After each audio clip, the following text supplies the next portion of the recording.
Bismillahirrahmanirrahim. Nahmaduka ya ghafuru ya syakuru wa salli wa sallim barik ala sayyidina Maulana Muhammad wa ala alihi wa sahbihi asma'in nama ba'du.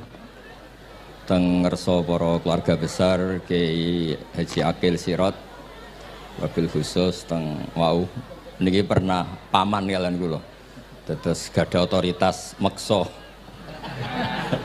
Tapi itu saya kerening bihan malah pernambah, nggih pernambah nggih putrine guru kula niku dimanfaatno beliau. Nggih sedanten para habaib wonten Mas Arif Kapolres sedanten ingkang kula hormati. Niki paling kula ngisi namung 20 menit niku mun top niku mun.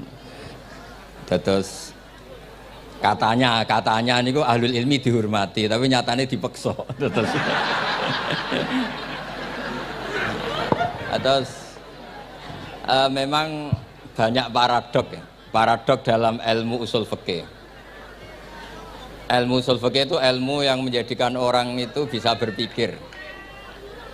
Gitu. Kalau tak cerita tentang pertama tentang Kiai Akil sing al-ma'ruf bi ahli nahwi. Nahwu riyen di era dulu itu dadekno tiyang dadi wali. Sampai disebut hatta nahat qulubuhum li nahwihi famin azimi sya'nihi lam tahwihi. Tetes orang-orang baik niku ketika usul teng pangeran nyebut Allah la ilaha illallah mboten saged. Sagete namung nyebut dhamir sa'an niku hu. Akhire kathah toreko sing ha hu niku gara-gara ahli nahwu niku. Nah, disebut fa'uribat makna dhamiris sya'ni. Jadi ngelafatkan la ilaha illallah ndak bisa tapi hu bisa. Mergi ke Jawa ini tukang ngakali, terus hukum ini diakali. Sakjane teke hadis ini mangkana akhiru kalamihi la ilaha illallah dakhalal jannah. Tapi ada kekhawatiran pas la ilaha mati. Lan la ilaha mati rak radi kaya ateis. Ora ono pangeran maujud mati. Sampeyan kan gak iso janjian mbek Israil. Kan mboten saged weanan, mboten saged kong kali kong. Nah, daripada la ilaha niku resiko karena takut mati pas la ilaha dereng illallah terus Kiai Jawa mulai nalkin ngangge Allah. Tapi Allah sarasan itu tidak mewakili la ilaha illallah. Akhirnya diambil dhamir sa'an fa'alam annahu la ilaha illallah. Niku asal usulnya. Cuma kebetulan thariqah kita tidak jalur itu, tidak jalur yang lewat dhamir napa? Sa'an. Tapi sementing tadi dawuhe Kiai Mustafa, sementing kita tahu secara ilmu. Terus nomor kali cerita uzlah wow. Kalau memang benar-benar uzlah. Terus kalau nu diundang acara-acara publik kemarin Habib Jimdan gitu, hanya di halaqah ilmiah. Kemarin terakhir beliau ngerayu ini dari marrotan wahidah. Ini saya pegang. Dan itu dicatat di Loh Mahfud. Dan ciri utama kiai itu tidak membatalkan perjanjian. Jenengan dawuh marrotan wahidah Mas niku. Ben gelem. Terus ngeten kula cerita sithik tentang ilmu yang sering kula utarakan. Di antara kitab yang dipakai guru-guru kita sing dilanggengi Mbah Mun Maus niku kitab Ihya. Kula dari sekian cerita Ihya yang paling kula kenang niku bahwa ternyata Allah itu andaikan boleh dibahasakan niku cara berpikir tuh dalam bahasa tafsir disebut tanazul niku wong ben kaya orang kebanyakan. Saya ulang lagi supaya orang tuh kayak orang apa? Kebanyakan. Ada dua ahli neraka yang dipanggil, yang satu ditakoki, "Cung ning neraka piye rasane?" "Syarru makan, mboten enak Gusti." Terus pangeran diken balik, "Ya wis kono cung mlayu balik nang neraka." Niku tiangnya lari kencang, sekencang-kencangnya. Semangatnya seneng ape kon balik ning neraka. Ditakoki mbek pangeran, "Lho cung kon mara neraka kok seneng?" "Kula nu pun kapok Gusti, kula nu nyesal ketika di dunia nak jenengan utus niku lelat-lelet. Niki kula tobat dengan bukti dikan jenengan teng neraka kula mlayu." Lho nu pangeran akhirnya haru, wong kok semangate mlebu neraka kaya ngono. Mergo diperintah pangeran. Ya dados niki ijazah jenengan akan mlebu neraka jenengan sing semangat nggih.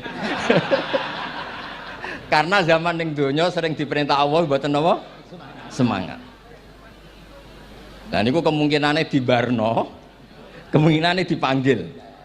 Lah tiyang niku terus dipanggil oleh Allah.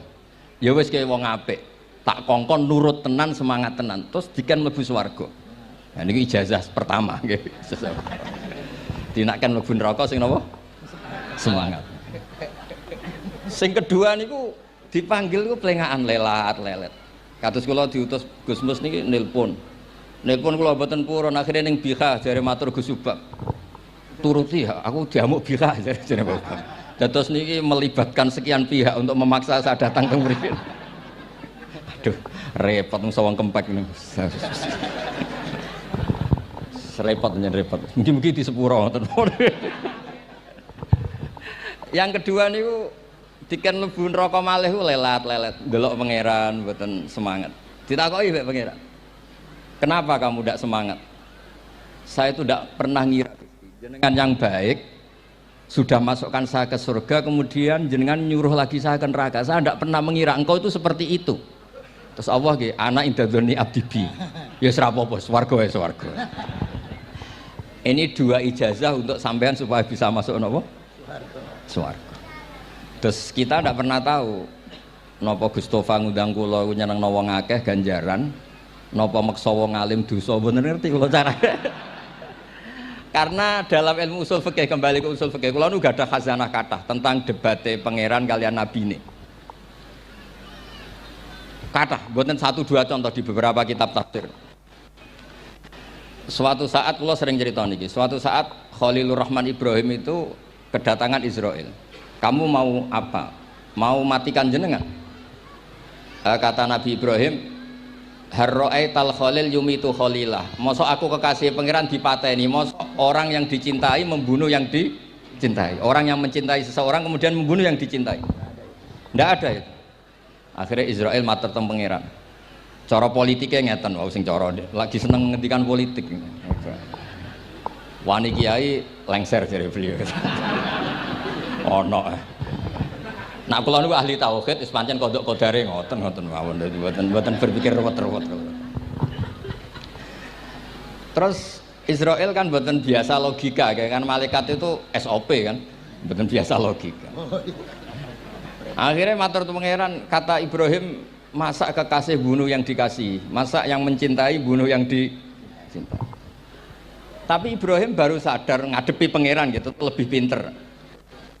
Kan ketika Allah fakul lahu, katakan ke Ibrahim, harlo aital khalil yakrohu ayal ko khalilah. Mosok jari seneng aku kok ketemu aku rawani. Jari seneng kok rawani ketemu. Lah niki sampean aku pengen mati, monggo ngake ilmu sing niki. Wong jari seneng pangeran kok rawani ketemu pangeran. Jeneng, seneng ketemu. Ibrahim seneng sakit. Yo mati saiki ora apa-apa mati saiki. Terus kedua, niki cerita karena ini pondok ilmu. Orang harus biasa pakai logika usul fikih. Politik juga gitu. Nak kiai politik rawan kena syubhat. Tapi nak wong soleh oleh politik, kue ridho dipimpin wong fasik-fasik kabeh. Ya, mboten ngerti, mbok sing bener dis pokoke ngoten. Yes, itu memang logika usul napa?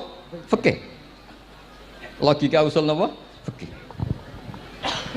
Ketika Nabi Adam badhe didamel niku materinya saking bumi.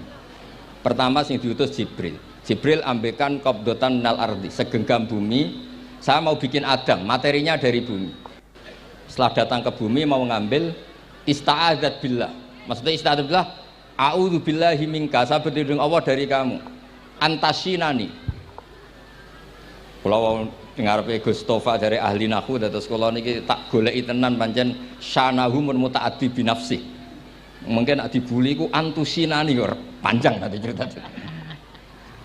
Saya ndak ingin bagian dari saya diambil, kok aku bolong. Iku cara bumi itu sudah masalah. Terus akhirnya Jibril kembali, ya Allah, dia berlindung kepada engkau maka saya lindungi. Allah membenarkan Jibril, Mikail juga sama. Tapi ketika Israel, ini Israel itu masalah memang. Ketika disuruh ngambil bumi, buminya ista'adat billah, tetap diambil. A'udzu billahi minka antasinani. Saya berlindung Allah supaya kamu tidak melukai saya, menciderai saya dengan mengambil bagian dari saya. Kata Israel, wa a'udzu billah alla unafidhu amroh. Saya juga a'udzu billah diperintah Allah kok tidak kasil. Kudu kasil. Lah saya tidak tahu yang benar istilahnya Jibril apa istilahnya Israel. Terus memang sudut pandang. Makanya dulu ketika banyak pondok putri itu kiai-kiai kuno dulu itu menentang. Alasannya nggih, nak bojone jelas khawatir kiainya kecoba niku jelas. Tapi banyak kiai itu nggih khawatir tenan. Kecoba fitnatin nisa.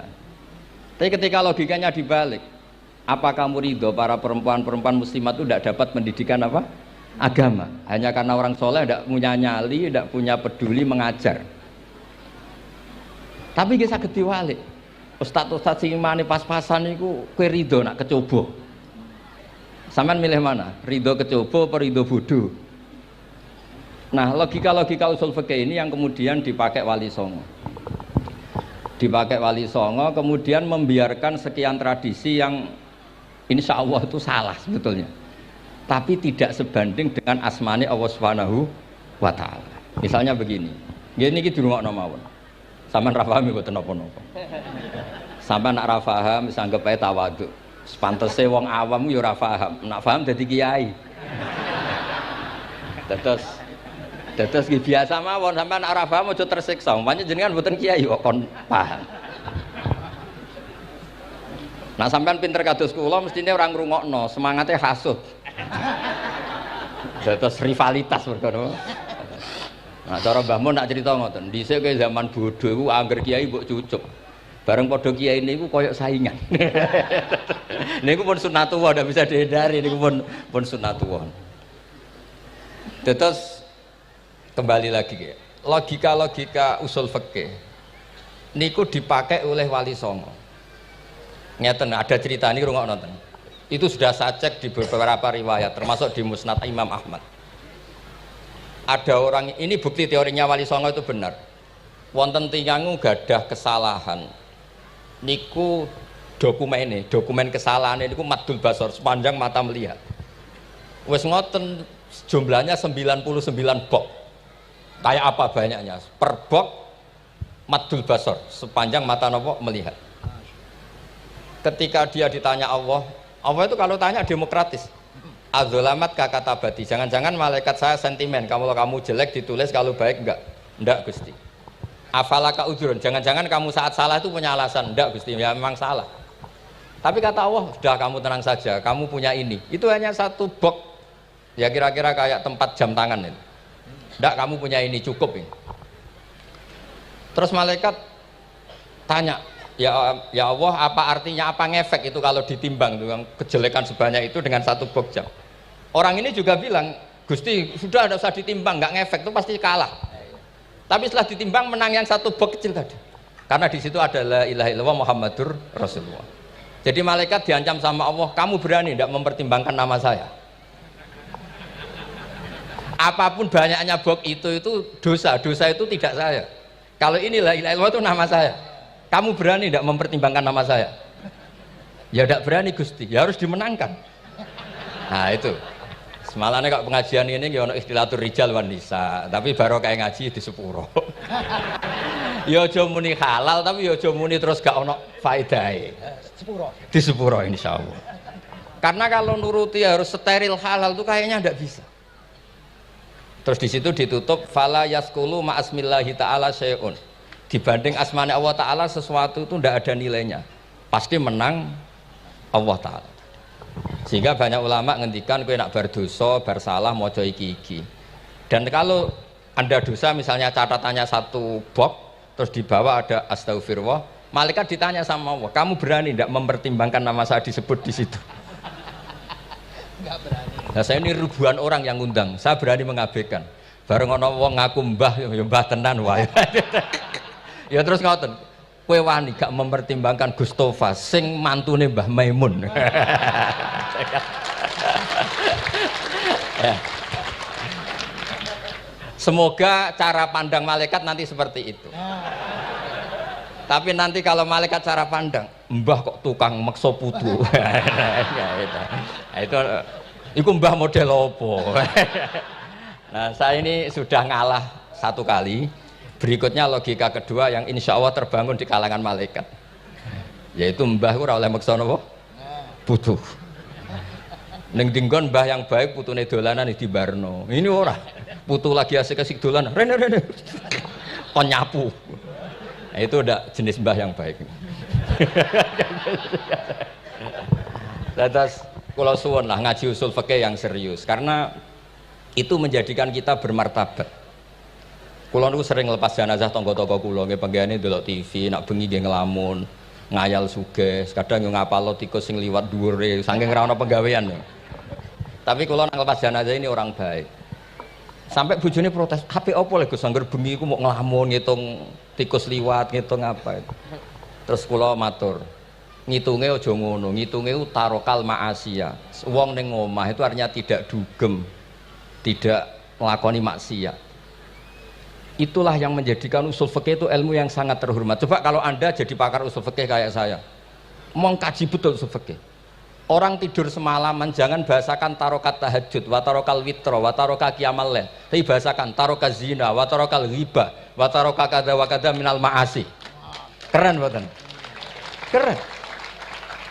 Kalau kamu udah ahli usul fikih maka kiai kok amen turu. Kiai kok guyon suwengi. Lho kiai guyon suwengi itu melawan. Kiai itu ustaz juga manusia. Karepe bengi ku ya kepen nonton. Tapi kan mboten pantes.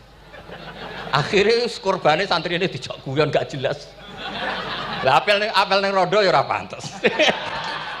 Nglawan nafsu iku berat, carane ya dilalek-lalekno guyon iku. Lah muga-muga malaikat kabeh ahli usul fikih nganggep ngono iku perlawanan terhadap keinginan apa maksiat. Malaikat ngaji ora. Makanya itu disebut di kitab usul fikih Tanghubul Usul itu izma min mubahin illa wa yatahaqqaqu bihi tarku haramim ma. Fa yalzamu minas sukun tarkul qatli wa minas sukut tarkul ghibah.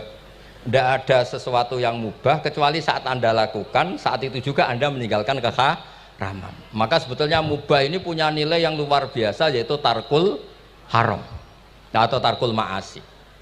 Jadi sawangane sampean nang omah kukar-kukur, mlebu metu, kukar-kukur meneh, mlebu metu, bariku turu angop, ngorok. Nah, semoga malaikat ini al-usuli sehingga ngitung itu hadza tarokal ma'asiya kullaha. Hebat. Ini orang yang tinggal napa?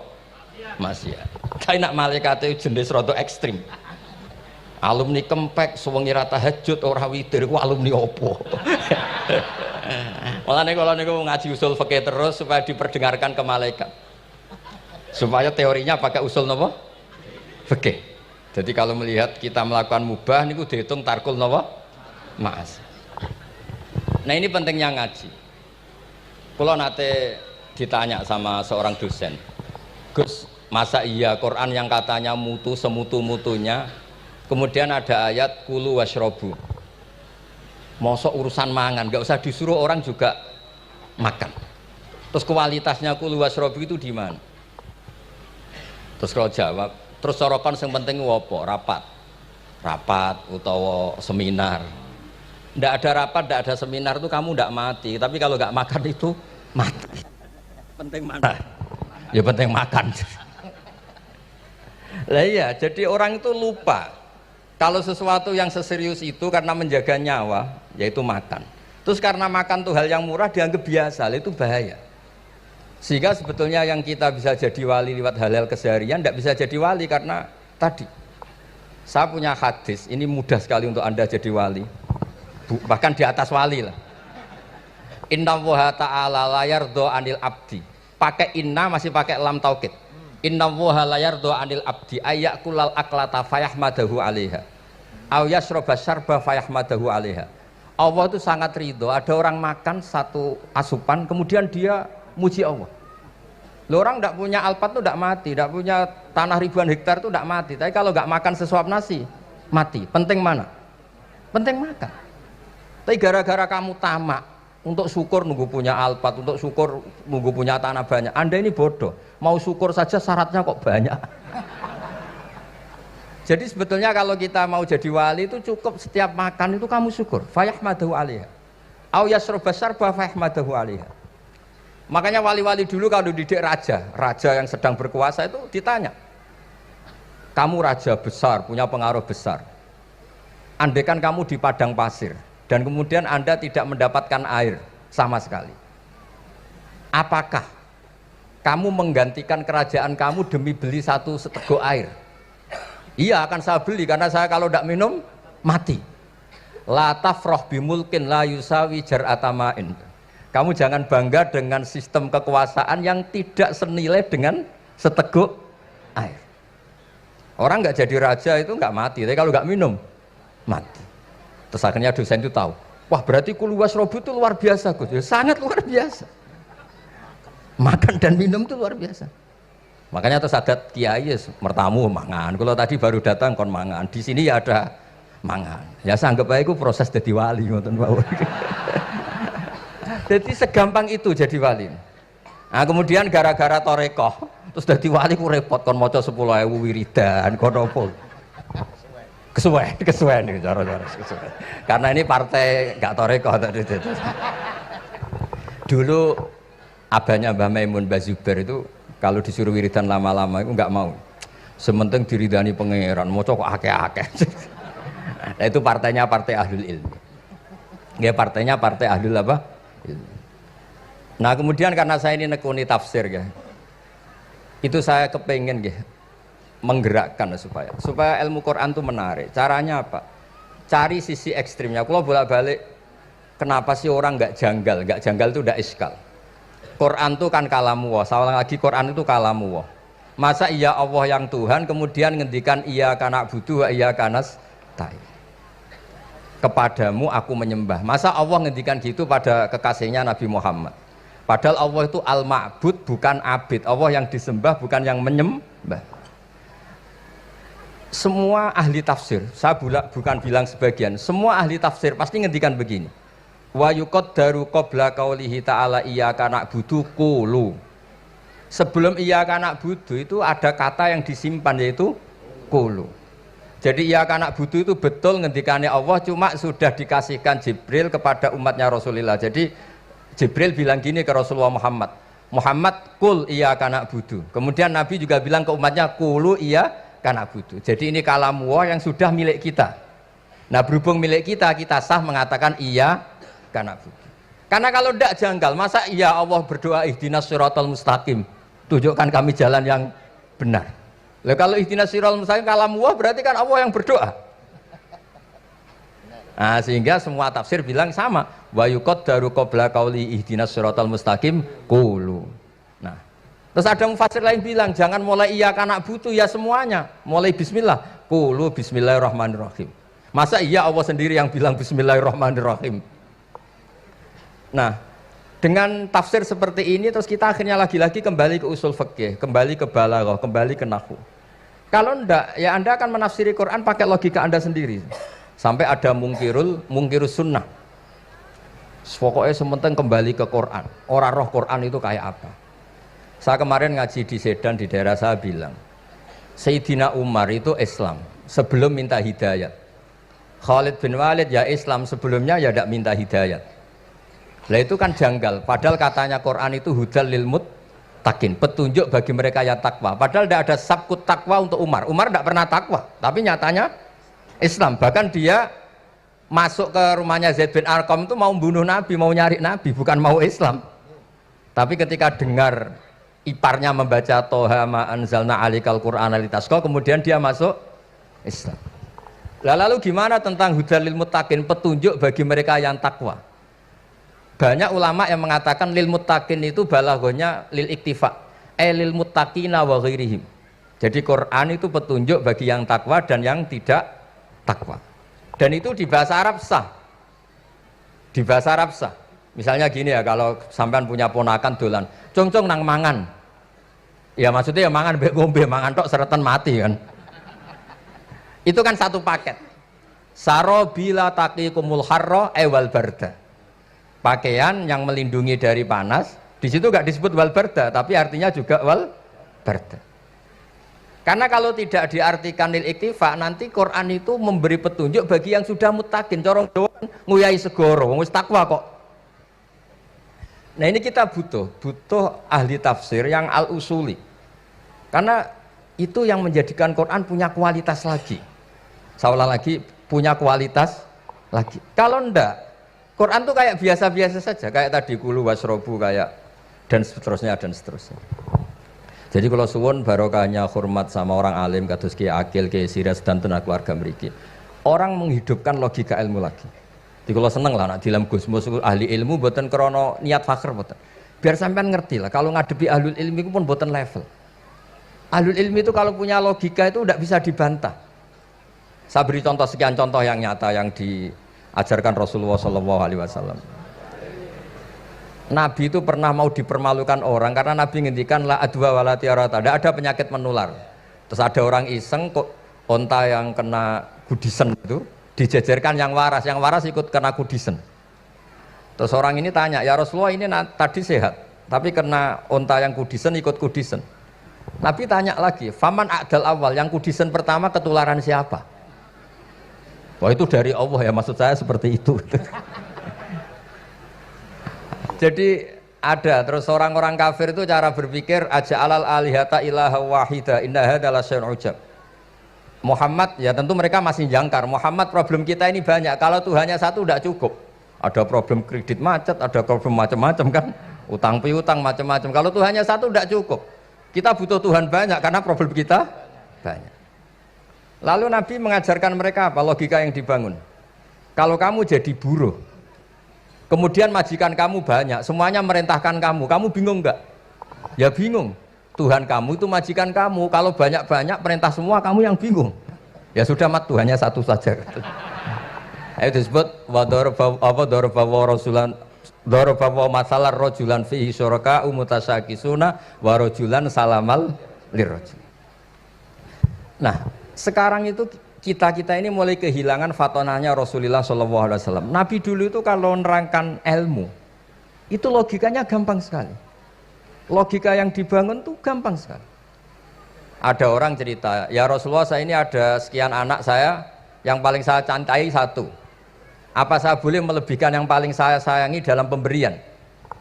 Nabi jawabannya itu tidak langsung jangan enggak. Apakah kamu berharap bahwa mereka semuanya baik ke kamu? Iya, semuanya saya ingin baik ke saya. Ya kalau gitu jangan. Kan tidak fair kita mengunggulkan yang satu, melebihkan yang satu, sementara kita berharap semuanya baik. Itu tidak fair kata Nabi. Jadi dulu Nabi itu, terus ini yang cerita fikih.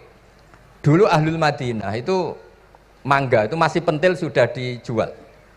Pentil dijual harganya 2 juta. Masa iya pentil harganya 2 juta? Karena dengan asumsi sudah jadi mangga. Tapi ketika Nabi datang di Madinah dan penduduk Madinah itu abkhosna sikailan, orang paling buruk dalam pertimbangan dalam jual beli. Nabi cara ngendikan itu unik. Ara'aitum law anna waha yamna'us samra fabima yastakhillu ahadukum mala akhi. Kalau pentil ini ternyata kena angin terus kemudian tidak jadi buah, lalu kamu nerima uang 2 juta itu atas nama apa? Atas nama beli pelem, nyatanya belum jadi mangga. Mosok kalau pentil seharga 2 juta. Semenjak itu terus Ahlul Madinah sadar kalau jual buah itu nunggu ba'da buduwi solahiyah, setelah samroh ini berbentuk. Tapi Nabi tetap ngendikannya pakai logika. Nah sekarang banyak kiai yang sidik-sidik neraka-neraka, sebenarnya Nabi itu ngajari logika. Ada pemuda dia itu hipersek, mau masuk Islam tapi tetap boleh bebas. Saya ini ingin Islam tapi jangan larang seks bebas. Wah itu sahabat semuanya melarang ketemu Nabi karena ini ngawur betul, masa pamit Islam kok. Tapi setelah gaduh, Nabi tanya, kenapa gaduh? Ada pemuda mau masuk Islam tapi yasta'izinu fi zina, dia minta izin supaya tetap boleh zina. Kata Nabi, suruh saya ke sini. Setelah datang di depan Rasulullah, logika yang dibangun Nabi itu luar biasa. Atuhibbuhu li bintik. Kamu suka punya anak putri kemudian jadi demenannya orang laki-laki hidung belang. Ya enggak, saya bunuh orang itu. Andaikan itu ke ibu kamu, saya bunuh orang itu. Atuhibbuhu li bintik, atuhibbuhu li ummik, atuhibbuhu li ukhtik, atuhibbuhu li kholatik. Kamu suka punya anak putri yang jadi demenannya orang? Ya tidak suka ya Rasulullah. Kamu suka kalau punya ibu didemeni orang banyak? Ya tidak suka Nabi. Sampai otaknya itu yastakbihu zina, sehingga otaknya itu wah zina itu buruk betul. Akhirnya ya Rasulullah sudah saya mau masuk Islam tanpa zina-zina. Karena logika yang dibangun Nabi itu luar biasa. Nabi pertama mengingatkan atuhibbuhu li bintik, atuhibbuhu li ummik, atuhibbuhu li ukhtik, atuhibbuhu li kholatik. Sampai dia ini nggak bisa apa-apa. Sudah Nabi sudah. Jadi logika ini yang harus kita waris. Lagi-lagi kembali yang bisa waris itu ahlul ilm. Sama itu kan kayak diskusinya Nabi Yahya dan Nabi Isa. Nabi Yahya itu suka berkawan orang-orang soleh. Setiap berkunjung di mana itu nyari yang orang-orang soleh. Ditanya kenapa kamu berkawan orang soleh? Ya berkawan orang soleh itu asik. Tapi kalau Nabi Isa enggak. Kalau ada desa-desa yang masih hitam, masih merah itu dikunjungi, kemudian dibina. Ditanya sama Nabi Yahya, lima anda tanzilu ala syirarin nas. Kok kamu kumpul orang-orang yang kayak gitu? Jawabnya beliau, innama ana tabibun udawil mardo. Di mana-mana Nabi itu ya dokter. Di mana-mana dokter nyembuhkan yang sakit. Jadi dulu logika kebalikan itu dibangun, sehingga dulu ulama khilaf itu ikhtilaful a'immah apa? Rahmah. Masyhur itu. Saya sering cerita dan itu ada di kitab Khilyatul Auliya. Nabi Yahya itu lebih ceria. Nabi Isa itu agak sering cemburut. Atau kebalikannya, pokoknya yang satu itu mali aro ka'abisan. Ka'annaka taqnatu min rahmatillah. Kamu kok sering cemburut, seakan-akan rahmat Allah itu terbatas. Wong kok ra iso syukur. Yang satu gojlok, mali aro ka dhahikan ka'annaka ta'manu min makrillah. Kowe kok guya-guyu, kok is bebas kok neraka wae gitu. Nah, sehingga ya itu tadi sudut pandang. Makanya saya sering cerita dulu kalau Said Abdul Al-Haddad itu tanya, "Cung kowe ngaji sapa?" Ngaji si A. Kiaimu tau nangis? Ndak. Ojo ngaji. Kiaimu ati atos, kiai kok ora iso nangis. Tapi kalau Abdul Hasan Asadili kebalikan, "Cung kowe ngaji sapa?" Ngaji si A. Kiaimu tau guyu nak ngaji? Mboten nate. Ora usah ngaji wong ora iso syukur. Jadi nah itu yang akhirnya menjadi keseimbangan khaufau wa tama. Ada khauf, ada apa? Roja. Sehingga karena sudut pandang itu nggak bisa dihilangkan, sawalangnya nggak bisa dihilangkan. Ini yang sering diceritakan Ki Said, kakaknya ini. Dulu Muhammad bin Hasan Asy-Syaibani, Imam Syafi'i itu lama sekali beliau jadi ulama top yang suka fikir, dianggap fikir itu aman, ngeringankan hisab. Nggak jenengan fikir yang dihisab malaikat apanya kan? Kan nggak bisa ngisab jenengan, apa saja tidak punya. Punyanya problem. Nah setelah ngaji sama Imam Malik, Imam Syafi'i tanya, yang ilmunya setingkat jenengan siapa? Kata Imam Malik, sebetulnya Abu Hanifah, tapi orangnya sudah meninggal, tapi ada muridnya namanya Muhammad bin Hasan Asy-Syaibani. Kamu ke sana, dari Madinah ke Irak, dulu tempatnya di Baghdad. Setelah di Irak, Muhammad bin Hasan Asy-Syaibani itu kalau ngitung uang tuh di meja, emasnya itu banyak, uangnya banyak, dia hitung di meja, malah kaget. Saya ini gedeng kiai, kedunyan, ini ketemu kiai, kedunyan. Ya karena Muhammad bin Hasan Asy-Syaibani itu wali, kamu tanya, kamu heran ya ada kiai kaya? Iya. Ya sudah, kekayaan ini kasihkan orang fasik, biar dipakai demenan, dipakai mabuk, dipakai ini. Terus, ya jangan, kalau kena orang fasik bahaya, jenengan saja. Semenjak itu Imam Syafi'i mulai rodok seneng duit. Jadi ada ceritanya, kok diangen-angen, nah terus keterusan umatnya kayak gini-gini itu. Jadi ini cerita nopo istihad apa? Cerita nopo istihad. Sama pangkat juga sama. Gue seneng nak wong soleh-soleh tidak ikut ngurus negara ini. Mau dikemanakan negara ini? Tapi ada yang berpikir, gue seneng nak wong soleh terkontaminasi. Ya sudah monggo. Sing wis ra payu jabat, nggih berpikir zuhud. Sing payu ya berpikir politik. Yang penting semuanya itu berdasar ilmu. Yang penting itu semuanya berdasar apa? Ilmu. Karena ilmu ini basis yang paling diridani Allah Subhanahu wa taala. Masyhur itu di Ihya sering diceritakan Imam Ghazali, ana alim uhibbu kulla alim. Kata Allah, saya ini alim dan sangat mencintai orang alim. Karena orang alim ini yang tahu perspektif. Orang yang ngiranya, saya ulang lagi, yang ngiranya itu enggak ilmiah. Di depan orang alim itu sangat-sangat apa? Ilmiah. Yaitu tadi misalnya ada ayat wa min ayatihi manamukum billaili wan nahar. Masa iya tidur yang ngorok semua turunnya serah jelas kok jadi wamin ayati. Tanyakan ahli medis, sistem tubuh kita kalau nggak tidur tuh kayak apa rusaknya. Dan toat pas-pasan ini satu-satunya solusi yo turu. Bengi ngempet kepen delok dangdut, delok dugem. Bareng turu jebule esuk wis bar alhamdulillah. Cara melek iman kamu seberapa? Tarikan-tarikan maksiat posisi kamu terjaga bisa kalah kan? Tapi kalau tidur Sukses kan tarkul maksinya. Nah, karena tidur itu sukses menghilangkan maksiat disebut wa min ayatihi manamukum billaili wan nahar. Sampai Imam Ghazali ngendikan di makalah itu, sehingga nanti ibadahnya umat ini di akhir zaman an-naumu, ibadah terbaiknya itu tidur. Nah niku mulane maksud kula ngeten. Sampeyan anut jalur wong alim dhewe turu ya ibadah, tengok-tengok ya ibadah, jagongan nggih ibadah, gojol-gojolkan ambek kanca nggih napa? Ibadah. Karena ini semuanya kul bi fadlillah bi rahmati fa bidzalika napa? Falyafrahu. Tapi kalau kamu tidak punya basis ilmu, adanya suudzon. Kiai kok jagongan guyon sewengi kiai opo? Kiai kok turu sewengi ku kiai. Karena basisnya ada ilmu. Padahal jelas ketika Rasulullah bikin urutan kebaikan, pertama Nabi ngendikan kamu menolong orang. Jika tidak bisa, terakhir Nabi ngendikan takufu syarraka anin nas fa innaha shadaqatun minka ala nafsik. Tadi beliau juga cerita di nasihat Imam Mun, idza lam tuhsin fala tusi. Kalau tidak bisa berbuat baik, setidaknya kamu tidak berbuat jelek sama orang lain. Dan potongan ini paling gampang apa? Tidur kan? Wis sampean nak turu wis ra zina, ra maling, ra ngrasani wong wis ora tusi. Nah, dengan konstruksi usul fikih seperti itu kamu tahu kualitas ayat wa min ayatihi manamukum billaili wan nahar. Ya sama, ternyata makan itu yang menjaga nyawa, ternyata makan itu yang menjadikan syukur. Kalau kamu nggak percaya puasa, sama nak poso gedang goreng itu mewah, gedang goreng itu mewah, air satu teguk itu mewah. Makanya kalau lama dulu ada santri kepengen mangan enak, ya saya ingin mangan enak gini-gini caranya gimana, itu rumusnya ada sate, ada mie ayam, idamuhu alju. Kalau kamu ingin enak, lauknya itu lapar. Ya kita kalau puasa itu semuanya kan enak. Nah itu lagi-lagi basisnya itu ilmu. Nah sekarang banyak orang yang sudah tidak peduli dengan ilmu, kayak ijazah dilakoni kan. Jadi kayak wiridan la ilaha illallah itu sebetulnya harus dibarengi dengan ilmu. Ini yang terakhir supaya nggak lama-lama.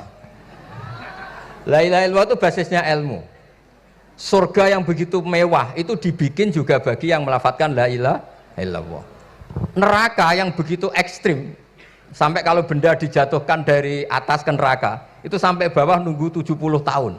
Bisa kamu bayangkan kalau kamu di dalam naiknya susah itu. Ini dijatuhkan ke neraka itu sampai bawah nunggu berapa? 70 tahun. Loh, neraka sebegitu ekstrim itu dibikin untuk yang menolak la ilaha illallah. Berarti kalimat ini kalimat spesial. Kalimat yang neraka dibikin ya atas nama itu yang menolak, surga dibikin juga atas nama itu yang menerima. Itu satu, saktinya la ilaha illallah. Sakti kedua, orang kafir 70 tahun ngelafatkan la ilaha illallah sekali langsung dihukumi mukmin. Yughfar lahum ma qad salaf. Qul lil ladzina kafaru iyantahu yughfar lahum ma qad salaf. Orang yang melafatkan la ilaha illallah Muhammadur Rasulullah itu dosa 70 tahun kafir itu hilang semua. Tapi gara-gara ada ilmu terus diumumkan tahlil dening Kiai Haji Niam mesti sing nguri, wah sawi mesti nguri. Padahal kalau kamu tahu ilmunya tadi, ini kalimat yang luar biasa, kalimat yang bisa melebur dosa. Bahkan dalam madzhab Sadiliyah itu unik. Kalau kamu wiridan la ilaha illallah itu jangan istighfar dulu, istighfarnya belakangan.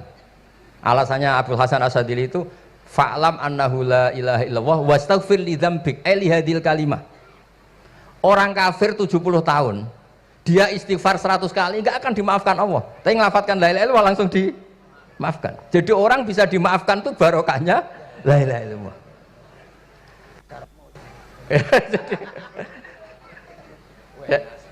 Ya kan? Jadi orang kafir 70 tahun wirid istighfar 100 kali atau 1000 kali dimaafkan enggak? Enggak kan? Tapi kalau membaca la ilaha illallah dimaafkan. Jadi istighfar tuh ngefek positif itu kalau dibarengi la ilaha illallah. Makanya wastaghfir li dzambika bihadil kalimah cara Abdul Hasan. Kamu boleh istighfar berdasar hadhil kalimah, berdasar la ilaha illallah. Tapi terus kemudian ya thariqah itu banyak, itu urusan rasa. Justru karena la ilaha illallah kalimat thayyibah harus disucikan dulu. Caranya istighfar dulu. Nah itu urusan monggo lah. Tapi apapun itu basisnya harus napa? Ilmu. Basisnya harus ilmu. Jangan malah sentimen. Wong di kuburan wiridan la ilaha illallah dihukumi kafir. Nah, itu kan aneh. Wong kalimat ini yang kafir saja menjadi muslim, sekarang yang muslim menjadi kafir. Tuh paham kok seaneh itu gitu kan. Ya karena basisnya ada ilmu tadi. Coba kalau basisnya ilmu, itu kan aneh betul. Hadil kalimah kalimatun soro bihal kafiru musliman. Fakaifa sorol muslimu bidzalika kafiron. Ini kalimat yang kafir saja menjadi muslim. Masa dengan kalimat yang sama yang muslim menjadi aneh enggak? Aneh. Jadi kalau suwon pokoknya basis ilmu harus sekuat-kuat. Ini caranya gini nagih kiai kon sregep mulang ojo politik terus ngoten. Tapi politik itu bagian dari ilmu, wis ra iso diterangno. Tapi mungkin kalau ke mbah-mbah saya ya juga babanya nih pihak juga Mbak Abdul Aziz. Mungkin putuku. Tapi kalau saya ingin cerita tentang saya paling ya aku sregep. Yang jelas tuh dari kafadlu wa yuti apa? Mayas. Tapi gini, kalau ini menghormati bahasa saya ini, kalau ijazah begini, dulu Mbak Mun tuh sering cerita, juga bahasa hal. Kena kepengen ngalim, ku sinau sedurunge ngaji. Ya, misalnya kamu ngaji takrib atau ngaji wahab sama Mbah Mun, kamu baca dulu. Sebelum ngaji. Sebelum ngaji.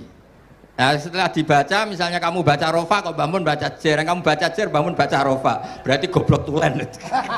Karena semua teori Anda kok salah. Ya misalnya Mbah Mun baca wadakaro sopa al musonifu, kamu baca wadakaro musonif. Berarti kan goblok banget itu. Ya kan ada cerita gitu, ada orang tuh nggak tahu betul. Gus maknanya lam tardiman itu apa? Lam tardiman. Dicari di kamus itu udah ada. Ternyata itu di khet lam tarodaman. Dia baca satu lam tardiman, dicari di kamus sampai hidup mati lagi ya nggak ada. Nah, jadi kamu baca dulu, misalnya di bab khed lam taro naringali sapa mar'ah daman ing geteh. Ternyata ngaji Mbah Mun paginya jadi baca lam taro daman. Jadi kalau kamu malamnya baca lam tardiman loh kok. Jadi itu kata Dawe Mbah Mun mergo sorokan kabeh santriku ora mungkin. Carane ngecek kebenaran Anda yo maca sik. Nanti kalau kemiripannya 50% ya separuh alim. Kalau 70% ya serontok alim. Tapi nanti kalau kemiripannya sampai 100% dan berkali-kali, ya berarti kan sudah luar biasa. Jadi yang ngaji sama Ki Mustafa, Ki Niam, saya mohon santri-santri itu belajar dulu. Biar bisa ngecek nanti guru saya baca kayak apa. Waduh salah ya Gus. Kenapa lah? Waduh salah.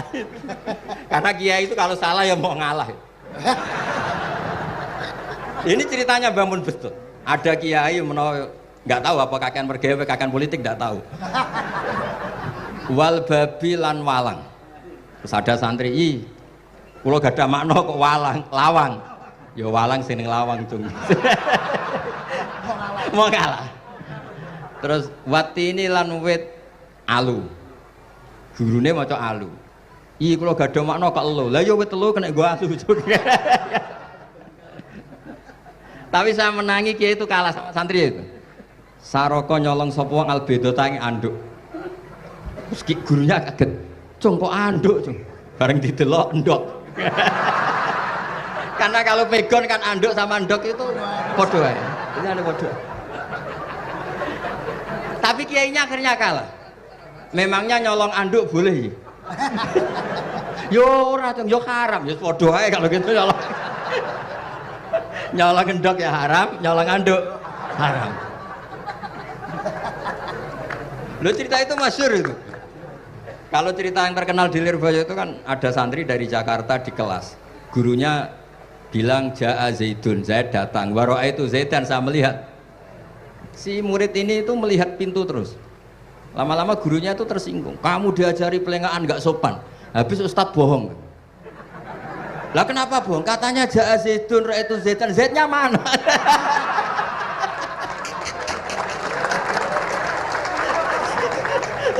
Dia gak ngerti. Zaid datang, saya melihat.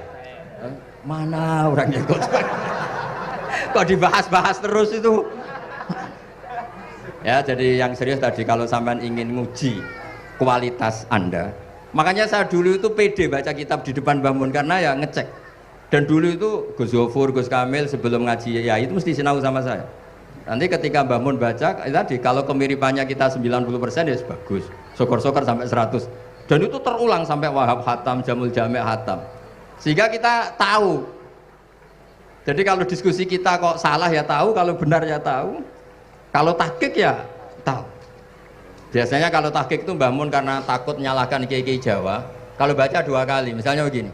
Yasmalu, kadang diwaca Yasmilu ora apa-apa nggih Jawa wae gitu. Karena kalau kita memaksakan sampai benar seperti di kamus, kayaknya kalau kiai Jawa itu berat.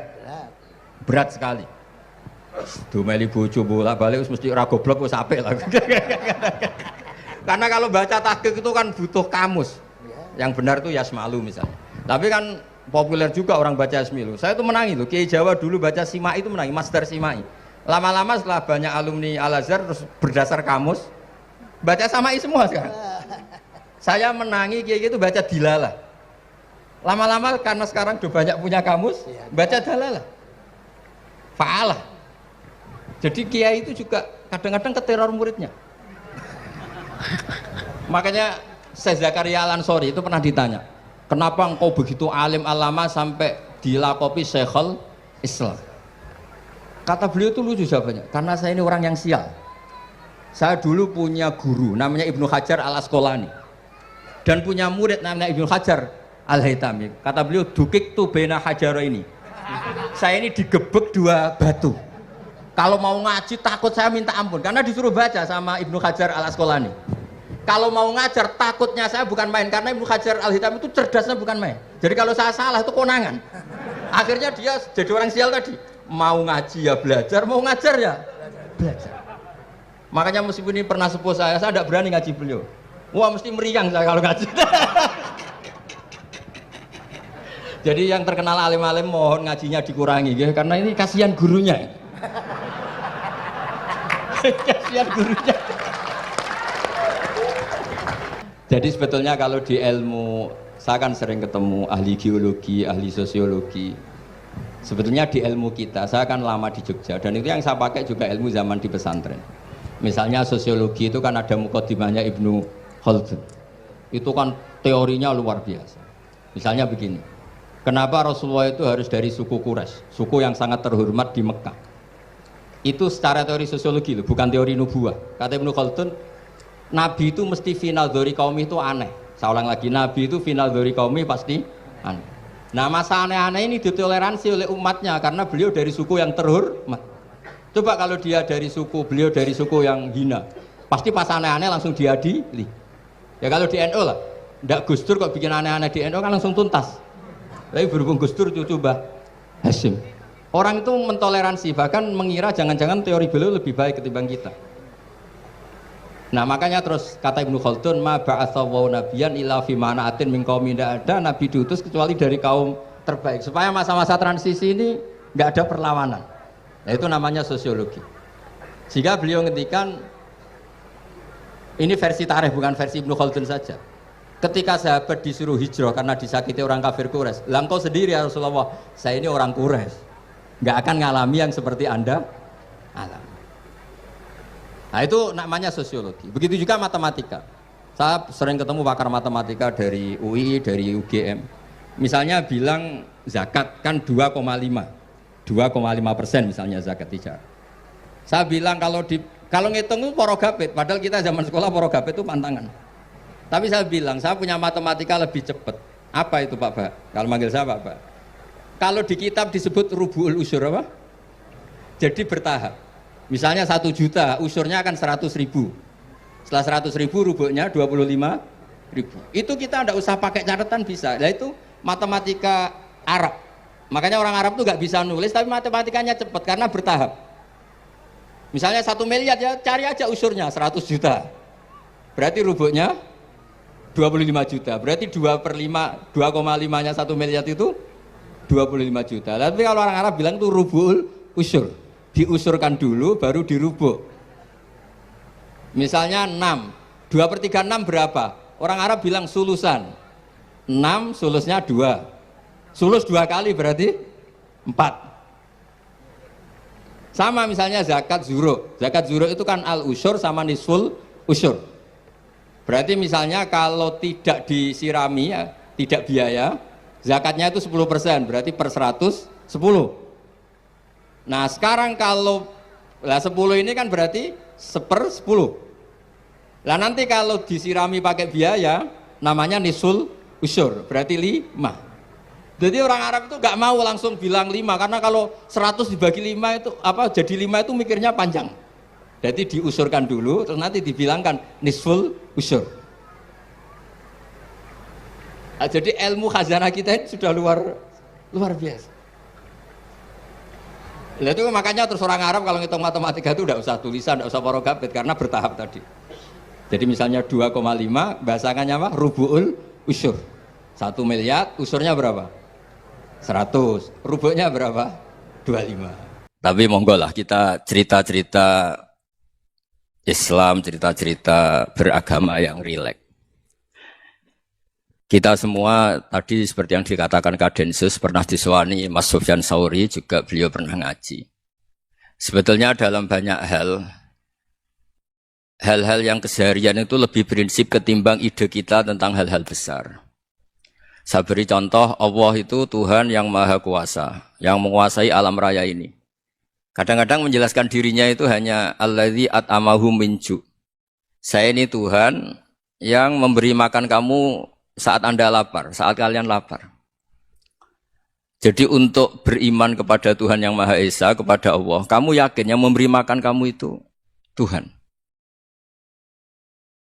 Apapun kecewanya Anda terhadap tetangga, terhadap negara, terhadap mertua, terhadap istri, itu kecewa Anda tidak akan mati. Tapi kalau tidak makan itu mati. Sehingga Allah mensifati dirinya kadang pakai keseharian. Alladzi at'amahum min ju'. Tuhan itu siapa? Yang memberi makan kamu ketika lapar. Tapi kamu untuk syukur itu nunggu punya istri cantik, neriman, gampang diatur, membolehkan poligami. Terus 4 istri itu neriman semua, loyal semua. Itu sombong betul. Mau syukur saja kok repotnya seperti itu. Jadi mau syukur ya ada makanan dimakan. Itu. Kalau ngantuk ya tidur. Ayatnya wa min ayatihi manamukum billaili wan nahar. Maksud ayat Allah itu tidur. Nah keangkuhan-keangkuhan ini yang menjadikan kita itu jadi repot hidup.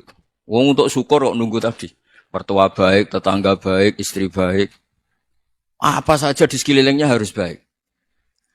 Nah keinginan berlebihan ini menjadikan kita lupa ada hal-hal yang paling kita butuhkan. Yaitu oksigen. Kita boleh nempat di buminya Allah. Alladzi ja'ala lakumul ardo firasya. Bumi kamu tempati enak. Coba kalau gempa.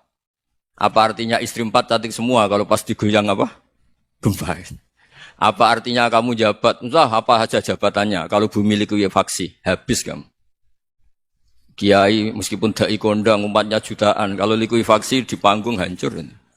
Tapi nikmat-nikmat yang disebut Allah seperti kita kaji keseharian. Alladzi ja'ala lakumul ardo mahda. Allah itu yang menjadikan bumi dalulan, yang mudah diinjak. Famshu fi mana biya, silahkan pakai jalan-jalan. Jadi saya termasuk benar-benar kiai Jawa. Kalau kerennya Kiai Nusantara atau Kiai Indonesia lah. Diajari bapak saya Kiai Haji Nur Salim, diajari Mbah Maimun. Itu Islam itu keseharian. Karena ketika Anda memilih hal-hal yang serius, itu tujuan utamanya nyari ridhonya Allah. Dan ridhonya Allah bisa kamu dapatkan sesuatu yang pasti benar. Misalnya dalam sebuah hadis Sahih Muslim disebutkan, Inna wuha la yardo anil abdi idha akalal akla fayahmadahu alaiha. Au yasroba syarba fayahmadahu alaiha. Itu redaksinya, inna itu sesungguhnya. La yardo juga pakai lam taukid, juga maknanya sesungguhnya. Sungguh-sungguh Allah sangat ridho. Ketika seorang hamba itu makan. Makan ketika sesuap nasi dia muji Allah. Ketika minum seteguk nasi dia muji Allah. Itu kalau orang diridhoni Allah itu wali betul. Itu untuk jadi wali itu gampang. Kamu makan ridho. Kamu nginjak buminya Allah ridho seneng. Kamu hidup keseharian aman seneng.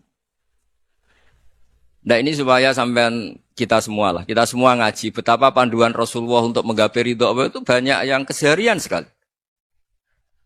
Saking kesehariannya banyak dalam hadis dan itu sahih. Nabi menyebut hal-hal yang keseharian. Hatta ma tas'alu fi imra'atika. Kamu punya uang, kemudian istri kamu bisa makan, itu ibadah. Bahkan sebagian ibadah itu dicontohkan Nabi yang akhirnya diprotes sahabat. Yaitu wafi buti ahadikum sodakoh. Kamu menggauli istri kamu itu ya sodakoh. Sampai sahabat bilang yang benar ya Rasulullah. Ayati ahaduna syahwatahu wa huwa lahu ajrun. Masa urusan biologis, urusan syahwat kemudian dia dapat pahala. Nabi menjawab, alai salawadu'aha fi haramin akana alaihi wisrun. Bagaimana kalau dia meletakkan ke yang tidak benar itu kan dosa. Nah, hal-hal seperti ini yang saya ingin teman-teman semua lah. Semua. Saya juga agak ingin ngaji demi Anda juga enggak ingin. Itu dosa sekali ngaji kok pesanan kelompok tertentu itu enggak boleh. Islam itu untuk semua. Jadi ya cuma karena di depan saya jenengan ya seakan-akan jenengan korbannya. Itu ada ilmunya dalam usul fikih itu. Jadi orang itu harus ngaji usul fikih. Nama yang disebut, mungkin Mas Sufyan masih ingat zaman ngaji usul fikih. Nama yang disebut itu tidak jaminan sebagai prioritas perintah. Jadi misalnya gini, kebetulan yang di depan Nabi itu Abu Dzar. Nabi ya bilang, ya Aba Dzarin ini uhibbuka misalnya, atau ya Mu'ad ini uhibbuka, atau ya Aba Hurairah ini uhibbuka misalnya. Banyaklah riwayat yang Nabi nyebut ya Aba Dzarin, ya Mu'ad, ya Aba Hurairah. Kemudian misalnya Nabi meneruskan khitab, ini uhibbuka, saya mencintai kamu, fakul dubur sholatin, atau sebagian riwayat disebut falatadaan la dubura kulli sholatin, Allahumma inni ala dzikrika wa syukrika wa husni ibadatik. Saya mencintai kamu, siapa saja. Mu'ad bisa, Abu Dzar bisa siapa? Saya mencintai kamu, mohon kalau habis sholat kamu jangan lupa wiridan Allahumma a'inni ala dzikrika wa syukrika wa husni ibadatik. Ya Allah, tolong kami permudah supaya mudah ingat engkau. Anda tidak bisa mentang-mentang, wong nama saya Parmin, nama saya Purnomo, itu yang diperintahkan Mu'ad misalnya. Jadi yang disebut satu, tapi khitab itu untuk siapa saja. Saya teruskan ya. Jadi saya mohon semua kita melakukan kebaikan itu kalau dalam kaidah fikih disebut al-yakin la yuzalu bisyak. Banyak kebaikan yang kebenarannya itu 100%. Tidak punya efek samping ke pihak lain, ke kelompok lain, ke komunitas lain. Itu tadi misalnya Anda makan dan itu murah sekali, hanya butuh satu piring. Setiap kunyahan kamu muji Allah, setiap minum kamu muji Allah. Itu redaksinya Rasulullah SAW disebut Allah sangat ridho ketika seorang hamba makan, kemudian dia memuji Allah. Atau minum, kemudian dia muji Allah. Logikanya gampang, negara seperti ini yang kamu harapkan bentuknya kayak apa, mertua, ipar, komunitas, tetangga. Itu nyata terjadi itu kan belum pasti. Sementara yang mesti terjadi adalah kamu butuh makan, kalau tidak mati. Butuh minum, kalau tidak mati. Butuh bumi yang nyaman ditempati, kalau tidak kita juga mati. Sebab itu Allah kalau menyebut nikmatnya itu hal-hal yang keseharian. Alladzi at'amahum min ju'. Allah itu siapa? Allah itu yang menciptakan kamu bisa makan. Tidak berlebihan. Allah itu yang menciptakan kondisi sosial itu ideal. Zaman Nabi itu ya ada orang munafik. Orang-orang pilihan Allah itu juga diuji orang sekelilingnya yang macam-macam. Semua diuji sesuai konteks zaman dan waktu. Nah, tapi ada ibadah-ibadah yang selalu disarankan Nabi. Sampai Nabi itu pernah ditanya, ayul Islam ya khairun ya Rasulullah, Islam terbaik itu gimana? Jawaban Nabi itu unik. It'amut to'am. Islam terbaik itu ya makan-makan, santai-santai. Ketika Allah menyebut beberapa kebaikan, falak tahamal aqobah wa ma adrokan apa? Mal aqobah. Terusannya apa? Fakku raqobah. Terusannya apa? Au it'amun fi yaumin di masghubah. Ya atau acara makan-makan itu juga Islam. Kenapa? Ya bayangkan kalau tidak ada makanan, kita mati kan? Kondisi sosial tidak ideal itu Anda masih gak apa-apa. Tapi kalau Anda tidak makan, Anda tidak minum, kamu punya istri cerewet masih bisa hidup, punya mertua cerewet masih bisa hidup. Tapi kalau tidak makan bisa mati.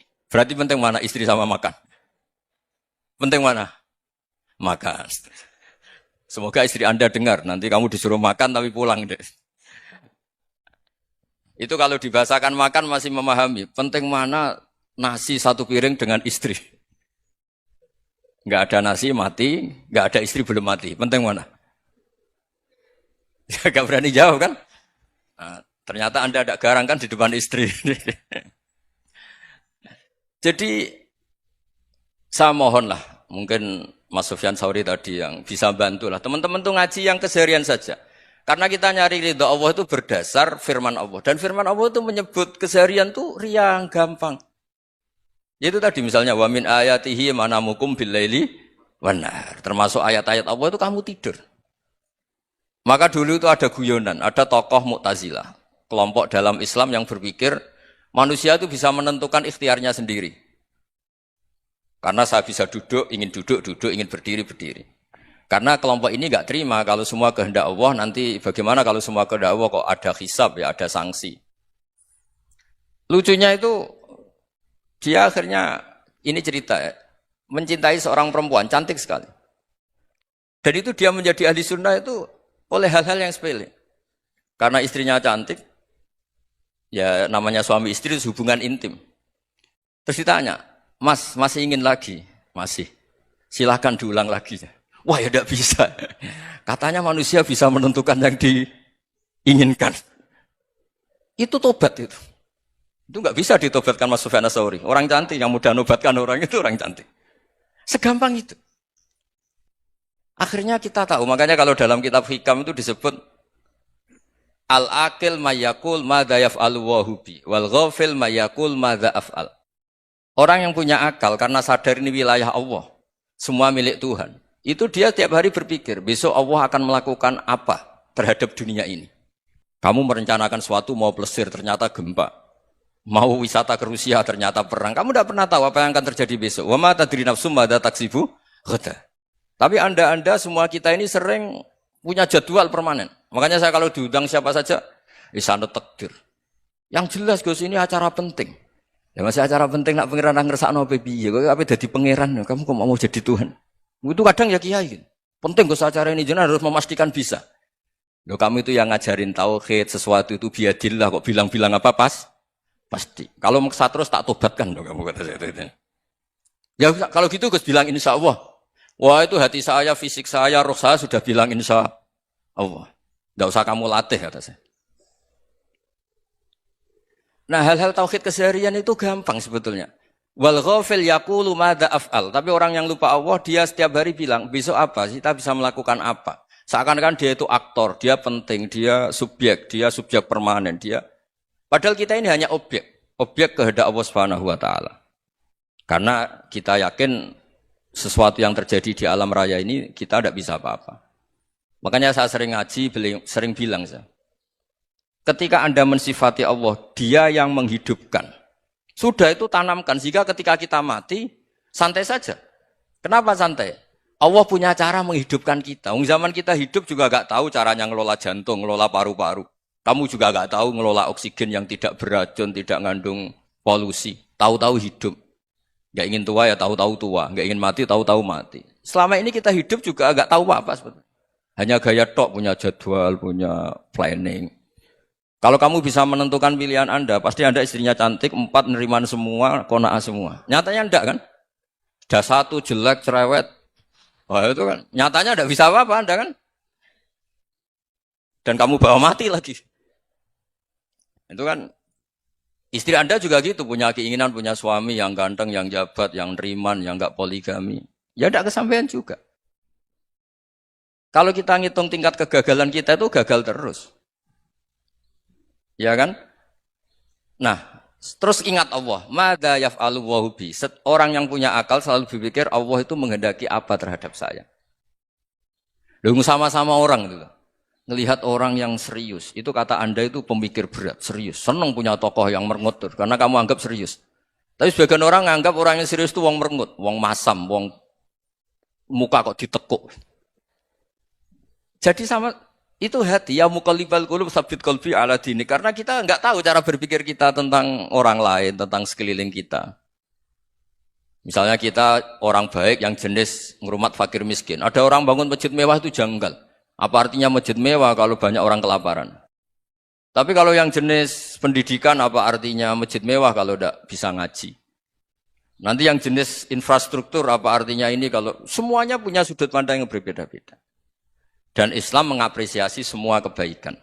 Tapi katakan semua kebaikan itu adalah kehendak Allah Subhanahu wa taala. Karena apapun baik Anda itu pakai fasilitas yang diberikan oleh Allah Subhanahu wa taala. Sehingga ini yang disebut qulillah tsumadarhum fi khawdihim yal'abun. Ya kembali tadi ke tema-tema bahwa keseharian Anda ini sudah Islami. Saat Anda tidak bisa melakukan apa saja, Saya sering ada jenazah, biasanya kalau tetangga meninggal saya sering disuruh ngelepas. Saya bilang orang ini baik. Karena sering ngelamun di rumah, sering nganggur di rumah. Ditanya sama anaknya, kenapa Gus nganggur baik? Ya kalau dia nganggur artinya juga enggak berbuat sesuatu yang maksiat kan? Ya kan? Orang nganggur di rumahnya ya enggak bunuh orang, enggak maling, enggak korupsi. Ya namanya nganggur di rumah. Lah cuma istri cara pandang nganggur enggak menghasilkan uang gitu. Tapi juga enggak menghasilkan kriminal kan? Jadi sebenarnya Islam itu makanya kalau sampai ngaji usul fikih itu ada kitab usul fikih namanya Lubul Usul, itu terkenal sekali di pesantren itu. Itu kalau ngapresiasi keseharian itu luar biasa. Izma min mubahin illa wa yatahaqqaqu bihi tarku haramimma. Karena keseharian yang mubah saat Anda lakukan itu ada kehebatan yang luar biasa, yaitu meninggalkan haram. Makanya dulu banyak orang-orang alim ketemu temannya itu guyon sampai semalaman. Itu biasanya yang semangat Islam itu kiai kok ndak tahajud, kiai kok ndak witir. Orang yang sedang mapan uangnya banyak, malam itu ndak kelayaban itu sudah luar biasa. Melawan nafsu supaya tidak maksiat itu sudah luar biasa. Supaya lupa guyon sama temannya semalaman sampai subuh. Gejlok-gejlokan ngenang zaman miskin, zaman kuliah enggak jelas, zaman apa. Melihatnya jangan tarkut tahajud. Seperti ini meninggalkan tahajud, tapi meninggalnya ini talkul muharramat. Jadi kayak apa hebatnya? Sehingga Imam Ghazali punya riwayat yang agak unik. Hatta takuna ibadatu akhiri hadil ummah iku an-naum. Sehingga suatu saat ibadah terbaik umat ini itu tidur. Itu kan riwayat kontroversi. Ketika Imam Ghazali ditanya, kenapa iya? Kenapa kamu mulai keluar dari rumah itu sudah banyak maksiat? Melihat perempuan yang enggak mahram, melihat fenomena. Tapi kalau kamu tidur itu enggak melihat apa-apa. Tapi juga kamu jangan nganggap tidur itu ibadah betul. Saatnya melakukan fardu ain malah masih tidur. Tapi itu sudut pandang yang menjadikan kita Islam itu gampang. Jadi saat Anda tidak bisa aktivitas apa-apa, misalnya ada beberapa orang yang lumpuh. Lumpuh itu memang nggak bisa Jumatan, nggak bisa ibadah, tapi dia juga nggak bisa maksiat. Tidur itu memang Anda saat itu nggak bisa tahajud, nggak bisa witir, tapi saat itu ada zina, ada maling, nggak gosipkan orang, nggak bully orang, nggak menanamkan kebencian, ndak hasud. Sehingga tidur menurut Allah Ta'ala wa min ayatihi manamukum billaili apa? Wan-nahar. Karena di tidur itu selain ada unsur istirahat, jaga kestamina, juga ada unsur meninggalkan beberapa keburukan. Nah, saya mohon ibadah yang keseharian ini kita jaga. Supaya kita semua baca ayat itu fasih. Fasih itu tertanam di hati. Allah itu siapa? Alladzi at'amahum min ju'i wa amanahum min khauf. Dan Allah kalau cerita di Quran tuh anna sababnal ma'a sabba tsumma syaqaqnal ardha wa syaqqa fa ambatna fiha habba wa inaba wa qadba wa zaituna wa nakhla wa hada'iqa hulba. Kamu tahu saya ini siapa kata Allah? Saya ini adalah Tuhan yang menurunkan air, kemudian ada tanaman banyak. Habba wa inaba wa qadba, ada zaitun, ada tin, kalau orang Jawa mungkin ada tela, ada padi, ada mangga, ada pisang. Sudah. Wa inaba wa zaituna wa nakhla wa hada'iqa hulba. Ada perkebunan yang lebat. Tujuannya apa? Mata Allahkum, silahkan kamu pakai, kamu nikmati. Tapi karena kadang kita ini punya ide-ide besar. Tadi untuk syukur saja nunggu punya istri riman, rumah baik, tetangga baik, komunitas baik, semuanya baik baru syukur. Lama-lama nanti ada di surga, syukurnya nunggu surga paling kelas A. Itu sudah ada yang menghuni Rasulullah, kamu enggak boleh di situ. Masa untuk syukur saja? Repotnya Masya Allah. Jadi mohonlah Quran yang kalau Anda hafalkan juz sama itu kan ada ayat-ayat yang kayak tadi. Ya, fal yang dzuril insanu ila ta'ami. Coba lihat apa yang kamu makan ya? Dari mana? Dan untuk mempertahankan hidup kamu keseharian. Jadi jangan kira ibadah itu harus membentuk komunitas yang versi Anda. Ibadah itu harus hal yang mulu-mulu. Kesehariannya Anda alami. Loh ini saya tidak bikin-bikin. Saya ngaji bukan karena berdasar pesanan. Itu ayat yang saya baca kan betul ada ayatnya kan. Fal yang dzuril insanu ila ta'ami. Anna sababnal ma'a sabba. Thumma syaqaqnal arda syaqqa. Fa ambasna fiha habba wa inaba wa qadba wa zaituna wa nakhla wa hada'iqa khulba. Terusannya apa? Mata'al lakum. Silakan kamu nikmati. Mata itu silakan kamu nikmati. Ya kayak sampean dikasih hidangan ya makan. Ya sudah makan. Habis makan ya minum. Habis itu ngantuk ya tidur. Ya sudah normal-normal saja. Kayak apa indahnya Islam? Tapi Anda mencari Islam yang gimana lagi? Nah itu yang diajarkan guru-guru kita, diajarkan sanad kita sampai Wali Songo, sampai Rasulullah Shallallahu Alaihi Wasallam. Bahwa pada akhirnya ada jihad, ada perang. Itu dulu memang perang, bukan membunuh. Beda. Dulu kita dijajah Belanda ya perang, dan itu normal karena kita dijajah. Jadi ketika orang lain ingin baik sama kita, wa in ahadum minal musyrikin astajaroka ya fajirhu hatta yasma'a kalam Allah. Kalau mereka ingin baik ya kita baik. Makanya ada istilah musta'man, mu'ahad. Kalau mereka ingin damai, berdampingan dengan kemajmukan, ya itu yang lebih baik. Karena memang Islam menghormati proses perdamaian. Wa in janahu nawa lissalmi ya fajnah. Lah, kalau ingin damai ya kita harus damai. Jadi, andai kan dulu Belanda datang ke Indonesia kok minta besanan. Gitu. Ya mungkin kita juga senang karena memperbaiki hidung kan. Kalau minta besanan. Gitu. Nah tapi wong jajah dulu itu kan masalah kan. Apa? Masalah kan? Jadi saya mohon ya, jadi apa ya? Saya tadi minta sama Bapak Kadensus kemarin juga pernah main ke saya. Jangan sering ketemu saya ini sudah uzlah, saya ini sudah mau daftar jadi resi. Saya itu kemarin di muktamar juga agak datang, acara di Jogja juga sudah. Karena memang keluarga saya dulu itu bahasa ya, bapaknya bapak saya itu enggak keluar rumah itu puluhan tahun, memang punya adat uzlah. Ya makanya ngaji aja yang gampang-gampang aja, yang enggak orderan, enggak pesenan ngaji aja dulu yang gampang. Saya ikhlas, yakin betul saya ikhlas. Ikhlas itu menurut saya itu roh. Orang enggak ikhlas itu menurut saya itu orang aneh. Ikhlas itu gampang, sudah saya bilang. Kalau kamu yakin ilmu itu milik Allah, ngasihkan juga ikhlas itu milik Allah. Apa sih yang kamu punyai sehingga kamu enggak ikhlas? Uang milik Allah, energi kita milik Allah, bumi milik Allah. Kemudian kamu merasa memiliki. Merasa memiliki itu kalau dalam ilmu tasawuf sudah kesalahan kan. Bagaimana Anda punya? Coba tahu-tahu tanah itu kok milik Anda. Karena saya beli, saya beli dari orang, dari Zaid. Padahal yang asli punya itu Allah. Apa benar kamu pernah beli sama Allah?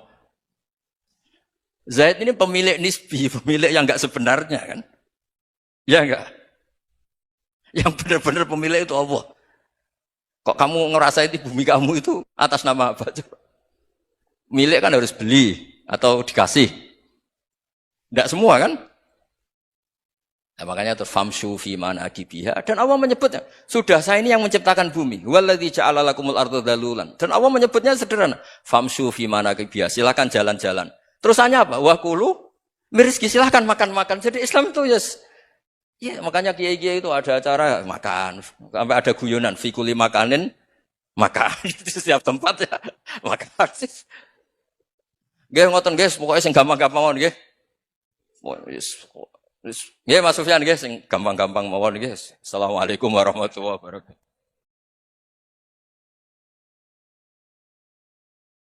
Perasaan saya juga seluruh ulama di dunia. Saya ulang lagi, perasaan saya juga seluruh ulama di dunia. Bahwa Islam masuk itu macam-macam sebabnya.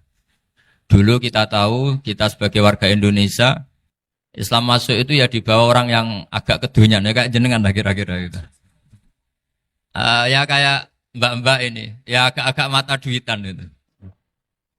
Karena kita tahu rata-rata di sejarah mengatakan Islam di Indonesia dibawa kiai apa pedagang. Pedagang tuh nyari uang apa nyari dakwah kira-kira.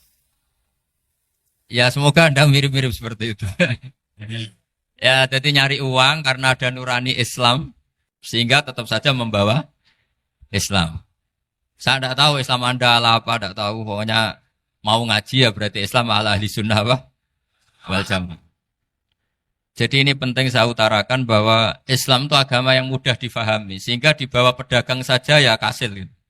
Dibawa orang yang kedonyan enggak jenengan juga kasil gitu. Dibawa orang baik ya kasil, dibawa orang broken juga kasil. Ini penting saya utarakan karena saya ngaji di mana-mana bilang ciri utama kebenaran absolut adalah kebenaran yang bahkan orang enggak benar saja bisa bawa. Tapi bukan berarti saya dukung Anda tidak benar, kan sudah tidak benar dulu sebelum kenal saya. Tapi enggak apa-apa, enggak benarnya umat Islam insya Allah dimaafkan sama Allah Subhanahu wa Ta'ala. Ya asal tobat maksudnya. Nggak, ini saya beri satu konstruksi pikiran yang saya sering utarakan di ngaji saya. Sampai sekarang saya coba, saya tes ini kan di kampus ya, di apa bacanya ini, Kim Jong University yang global leader apa in the world itu. Ini keren lah. Jadi acara ilmiah kita ditakdir di gedung apa? Kampus, gedung universitas di begini. Kalau 1 ditambah 1 2 itu namanya hakikat. Ciri utama hakikat adalah siapapun akan menerima. Saya sekarang tanya sama Anda, kira-kira 1 tambah 1 2 itu musuh Anda pun mengatakan 2 apa tidak? Ya. Pekerja Korea ya bilang 2, Rektor Al-Azhar juga bilang 2. Kamu yang sekarang sedang mungkin sebagian broken sama istri juga bilang 2. Istri kamu yang mangkal sama kamu juga bilang 2. Yang cemburu ya bilang 2, yang dicemburuin juga bilang 2. Karena begitu mudah kebenaran absolut diterima oleh siapa saja. Begitu juga eksistensi Allah sebagai Tuhan.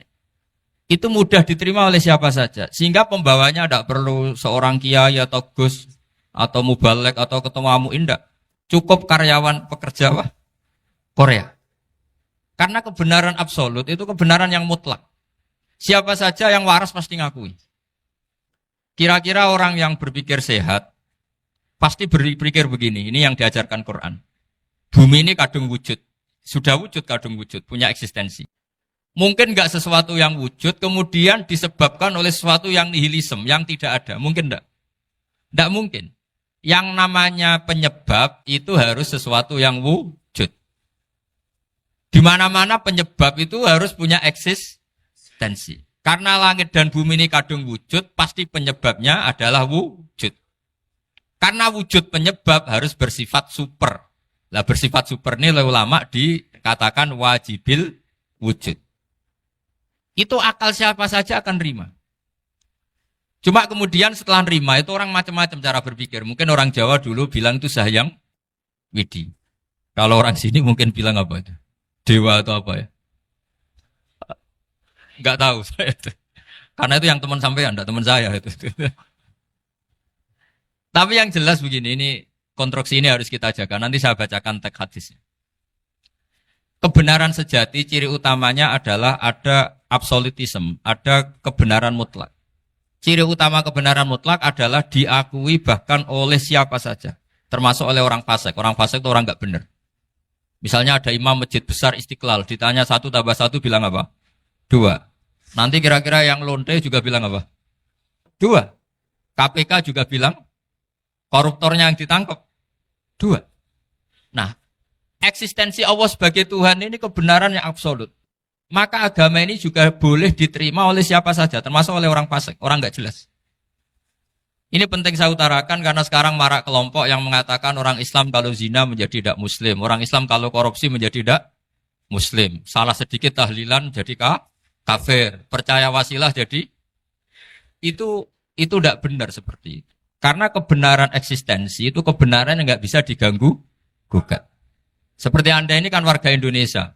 KPK ya warga Indonesia, koruptornya juga warga. Apa setelah dia korupsi lalu tidak warga Indonesia? Tetap warga. Orang yang meyakini kalimat tauhid setelah dia salah, apa terus tidak ya tauhid? Kan tetap ya? Maka dia tetap Islam.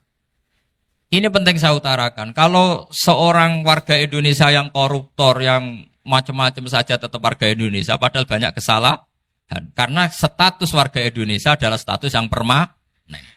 Begitu juga status Muslim adalah permanen bagi siapa saja yang melafadzkan La ilaha illallah Muhammadur Rasulullah. Kita tidak bisa mengkafir-kafir mereka. Itu juga yang sering dipesankan dan jadi ciri khas ulama ahli sunnah wal jamaah, tidak mengkafirkan orang Islam meskipun melakukan dosa besar. Soal dia salah nanti masuk neraka ya silakan saja, saya ada ikut, paham ya? Sampai bisa mencoba. Tapi tetap saja dia muslim. Analoginya tadi. Analoginya gampang sekali tadi. Orang Indonesia yang salah itu tidak akan merubah statusnya sebagai warga Indonesia. Karena ya memang dia berstatus warga Indonesia. Orang Islam yang sudah melafadzkan syahadat maka menjadi muslim. Saya di mana-mana berkampanye, berfatwa. Orang kafir yang 70 tahun kafir, sekali melafadzkan kalimat tauhid, itu menjadi muslim apa tetap kafir? Muslim. Masa kita yang Islam terus, yang kalimat tahlil la ilaha illallah kemudian menjadi kafir karena kalimat itu? Itu faham aneh apa aneh? Wong yang kafir saja menjadi muslim karena kalimat tauhid, yang Islam menjadi kafir juga karena kalimat. Ini ngajak apa-apaan? Ya ngajak goblok-goblokan, kira-kira kan gitu. Ini penting saya utarakan karena ini penting. Nah, setelah kamu yakin tauhid, ciri utama tauhid itu apa? Menstatuskan sesuatu sebagaimana hakikatnya. Misalnya bumi Korea, ini statusnya tetap buminya Allah. Maka dari awal saya husnudzon sekali sama Allah Subhanahu wa taala bahwa suatu saat di bumi mana saja itu ada tahlil. Enggak ngira kan ada ateis di sini, bumi ateis kemudian ada tahlil, ada sakduna, ada macam-macam. Karena kita ketika sholat, makanya saya tadi janji akan memaknai kalimat-kalimat yang sering Anda baca ketika sholat. Di sholat saat ada itidal ngendikan apa? Rabbana lakal hamdu. Ayo dibaca. Mil'us samawati wa mil'ul ardi wa mil'u ma syi'ta min syai'im ba'du. Sama nani secara tradisi pesantren. Rabbana do pangeran kita. Laka iku kaduwe panjenengan alhamdulillah segala puji. Engkau punya segala puji. Mil'us samawati. Yang pujian itu memenuhi langit. Tentu langit itu penuh dengan pujian. Semua malaikat bertasbih, bertahmid. Karena malaikat tidak ada yang kerja di pabrik, itu tasbih terus gitu. Nggak ada yang nyari uang, nggak ada yang cari won ya. Apa won ya kalau bahasa? Kalau di sini nggak kiainya aja nyari uang. Terusannya apa? Wamilul ardi, dan pujian itu memenuhi bumi. Korea termasuk bumi Allah apa enggak? Jadi saya sudah menduga suatu saat Korea itu ya penuh dengan pujian. Dan ini betul. Siapa yang ngira kalau di bumi Korea ada yang hafal lagu Sakduna itu? Itu lagu kesayangan guru kita semua, Kiai Haji Maimun Zubair. Gak ada yang ngira. Siapa yang ngira kalau di sini ada ngaji seperti ini? Di Rusia juga sama. Uni Soviet itu negara ateis. Tapi lama-lama pecah karena glasnost itu dan perestroika itu. Kemudian menjadi pecahan-pecahan negara Muslim. Ada Uzbekistan, Tajikistan, Ceknya, semuanya menjadi negara apa? Muslim. Karena dari awal lakal hamdu mil'us samawati wa mil'ul ardi. Dan pujian itu pasti memenuhi langit, juga memenuhi bumi. Kalau Anda baca itu di Indonesia, mungkin wajar. Di Indonesia banyak acara-acara seperti ini. Tapi kalau di Korea, ternyata benar. Dan Anda ini kalian semua termasuk pembuktian benarnya wa mil'ul ardi. Keren kan teman? Oh keren sekali, bukan sekedar keren sekali. Makanya saya jarang diundang pengajian mau, tapi diundang di Korea mau. Tapi saya ada niat datang undangan, memang saya ingin datang. Jadi, ya karena itu. Ini bentuk penghormatan saya. Bentuk penghormatan saya bahwa pada akhirnya benar-benar lakal hamdu mil'us samawati wa mil'ul ardi. Jadi Anda tidak perlu pesimis, dulu Indonesia juga seperti itu. Banyak Buddha, Hindu, semacam ateisme. Kemudian berkatnya para ulama, sekarang jadi negara yang mayoritas Muslim. Korea, barokahnya orang-orang kedonyan seperti ini banyak Islam itu. Gak apa-apa. Karena sebagian agama Islam, sebagian sejarah ditulis di bawah pedagang-pedagang Gujarat. Kira-kira orang Gujarat ke Indonesia dulu, yang namanya pedagang cari apa? Uang. Tapi namanya orang Islam, hatinya tetap adanya tauhid. Nyari uang ya tetap sambil dakwah. Kalau yang ke Korea langsung kiai mungkin tidak seramai ini Islam. Karena kalau kiai datang langsung dicurigai jadi misionaris. Jadi ribet malah. Tapi kalau sampean nggak ada yang curiga. Namanya pekerja saja nyari uang. Dan itu memang fakta. Cuma kadang ya sadar terus ya bagus lah seperti itu. Nggak apa-apa. Maksud saya ini saya memberi support, memberi tasjek bahwa Allah itu luar biasa. Jadi kalau ingin menyebarkan agamanya macam-macam. Kadang kiai tidak bisa mengislamkan orang, itu anak-anak mahasiswa pacaran, itu banyak yang pacarnya itu masuk Islam. Tapi sampean jangan bilang pacaran halal, ya tidak pernah halal. Tapi Allah kalau menghendaki memberi hidayah itu jalannya macam-macam. Ada yang lewat kerja, coba yang bayangkan ada tahlilan di Korea itu semua kiai tidak pernah bayangkan. Tapi setelah banyak pekerja di sini, kemudian mereka insaf atau sedang insaf, tidak tahu ini. Sampai kapan insafnya juga tidak tahu. Tapi yang jelas ini hebat. Ini apa? Hebat. Tahu-tahu ya seperti ini. Makanya iman saja Rabbana lakal hamdu mil'us samawati wa mil'ul ardi. Masih ditambahi wa mil'u ma syi'ta min syai'in ba'du. Karena Allah itu zat yang tidak terperikan, zat yang tidak terbatasi. Maka pujian di langit dan bumi ini masih kurang.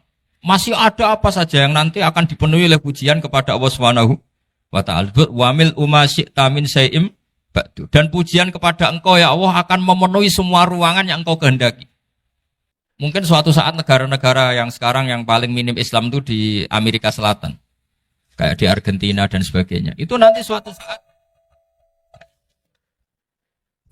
saat juga penuh dengan pujian. Karena tetap Rabbana lakal hamdu mil'us samawati wa mil'ul ardi wa mil'u ma syi'ta min syai'in ba'd. Saya di Jogja setiap akhir ngaji saya ajarin wiridan. Mungkin wiridan ini tidak asing bagi jenengan karena sering saya baca. Subhanallah wa bihamdihi adada khalqihi wa ridha nafsihi wa zinata arsyihi wa midada kalimat. Bahwa kita memuji Allah itu adada khalqi, sesuai jumlah makhluk Allah. Semua makhluk Allah meskipun kelihatannya mengecewakan, ini semuanya memuji sama Allah Subhanahu wa taala. Meskipun kadang kita kecewa, kadang kita tidak cocok. Coba barokahnya Anda ini agak-agak kecewa gitu dengan Indonesia karena enggak menyediakan lapangan kerja untuk Anda. Tapi ya enggak kecewa-kecewa amat ya, agak-agak saja. Karena Anda tetap semua mencintai Indonesia. Gara-gara agak-agak kecewa cari negara lain. Akhirnya di Korea, ada yang di Jerman, ada di Inggris. Tapi bawaan pernah ngaji di musola, Islam ini ke bawah. Sehingga karena Islam ini ke bawah, tahu-tahu ada komunitas yang memikirkan Islam. Umumnya orang mikir Islam itu ya bikin masjid. Kalau di Korea unik nyewa apa? Nyewa gedung untuk masjid. Itu kalau diceritakan di Indonesia aneh. Ini masjid sewaan. Masjid. Tapi kalau di sini lazim karena kalau beli mahal ya cukup sewa. Saya tidak tahu kalau dalam terminologi agama tempat Anda sujud ini nanti jadi saksi di akhirat. Itu yang permanen apa yang sewaan tidak tahu. Jadi nanti bumi ini tanya, ya saya ya Allah pernah dipakai sujud, tapi setelah 1 tahun nggak kuat menambah lagi. Makanya saya dukung tadi yang ada gerakan masjid apa. Sebenarnya permanen nggak permanen itu tetap bagus, tidak usah memaksakan. Yang jelas saya sudah ikut nyumbang lelang tadi, dan saya berharap uang itu benar-benar untuk masjid. Kalau untuk takmirnya juga nggak apa-apa, yang penting untuk menghidupi masjid. Saya juga termasuk kiai yang nggak suka kalau hukum itu terlalu fanatik. Misalnya uang ini untuk masjid, kemudian imamnya diterlantarkan. Karena alasannya ini untuk masjid. Imam kan tidak masjid. Nah ini kalau imamnya nggak diservis, kemudian mutung terus pulang ke Indonesia. Ini jadi masalah. Tapi saya juga nggak suka kalau ada negara gitu. Betul-betul saya tidak suka. Yang imamnya itu terlalu diservis. Ini buruk sekali kan. Pernah ada anekdot, ini anekdot tapi nyata. Ada negara yang sangat sehat, Islamnya sangat sehat. Itu imamnya 1 bulan tuh digaji 70 juta. Kira-kira 70 juta dibagi 1 hari berapa? 5 sholat ya? 5 kali 30 berapa? Kira-kira saja. 150. Berarti per sholat dapat berapa ya? Kira-kira. Kan biasa potong gaji kalau... berapa kira-kira? Singkat cerita, si kiai dari luar negeri tadi cerita, apa Indonesia? Kiainya miskin-miskin, datang ke masjid kan kadang pakai ontel, adzan sendiri, qomat sendiri, sholat sendiri kadang. Itu nasib orang-orang Sragen dan Salatiga sebagian.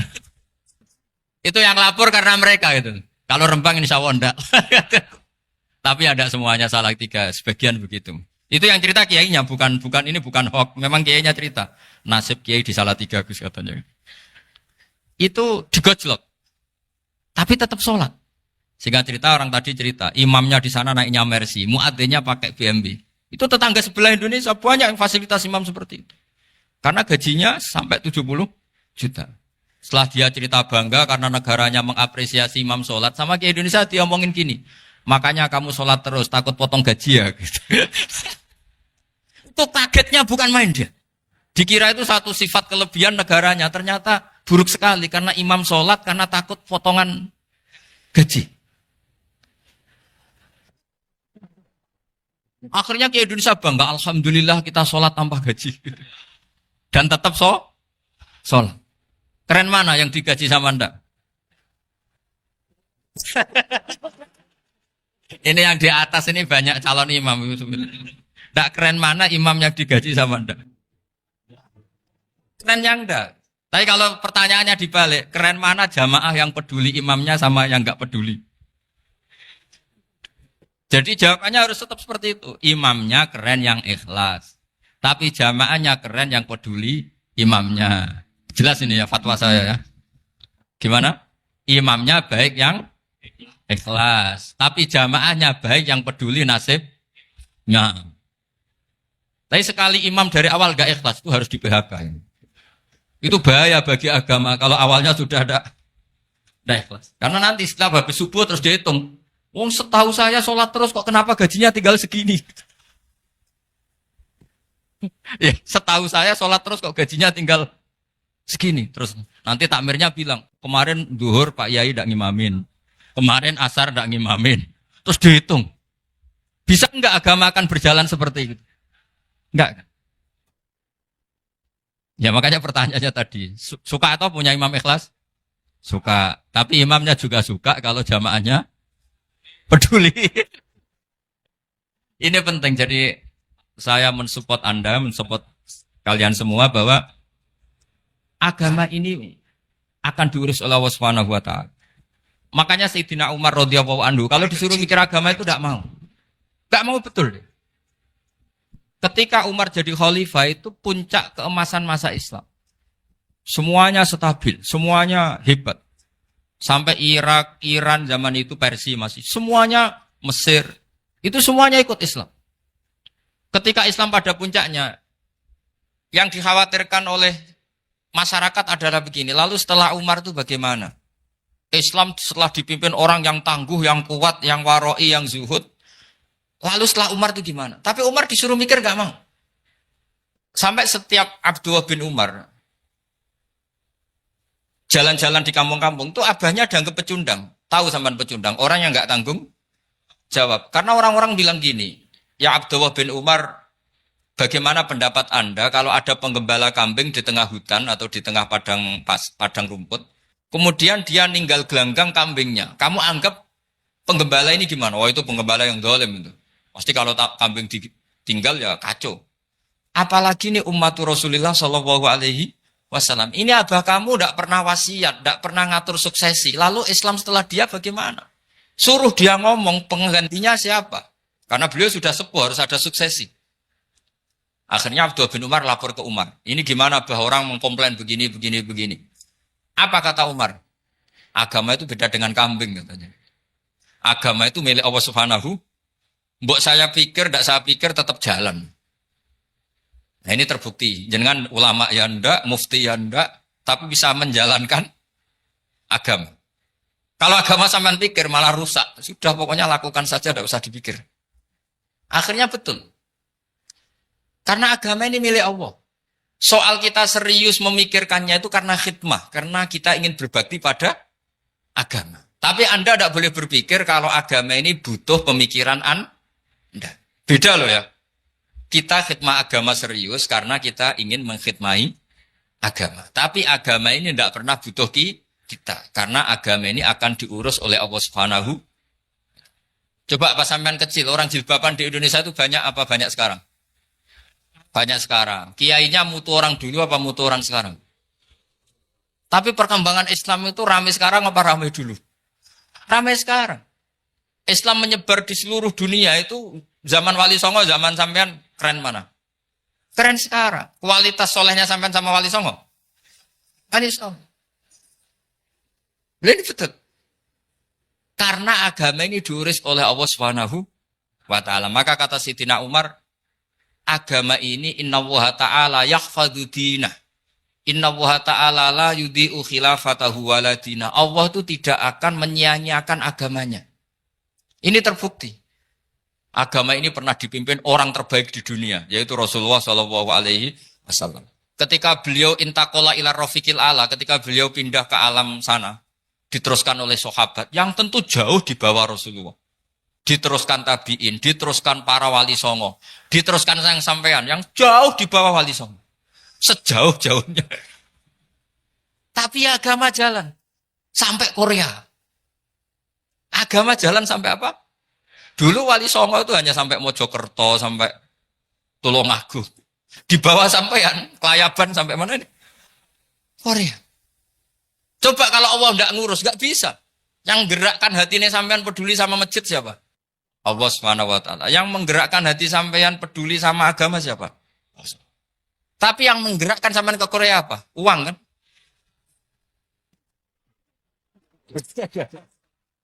Enggak, enggak apa-apa, jujur saja, jujur ya, santai aja. Ini bagian dari keramatnya jenengan. Niatnya agak bener tapi dibenerin Allah di sini. Dari awal niatnya kan uang gitu. Tapi setelah di Korea dibenerin Allah. Mbok ingat agama gitu. Keren kan?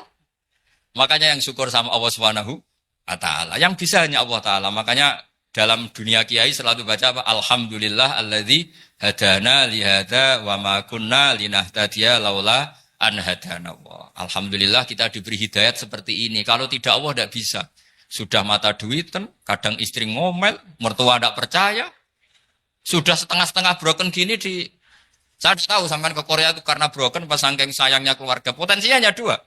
Dibela-belain kerja demi keluarga atau agak broken maka ke sini.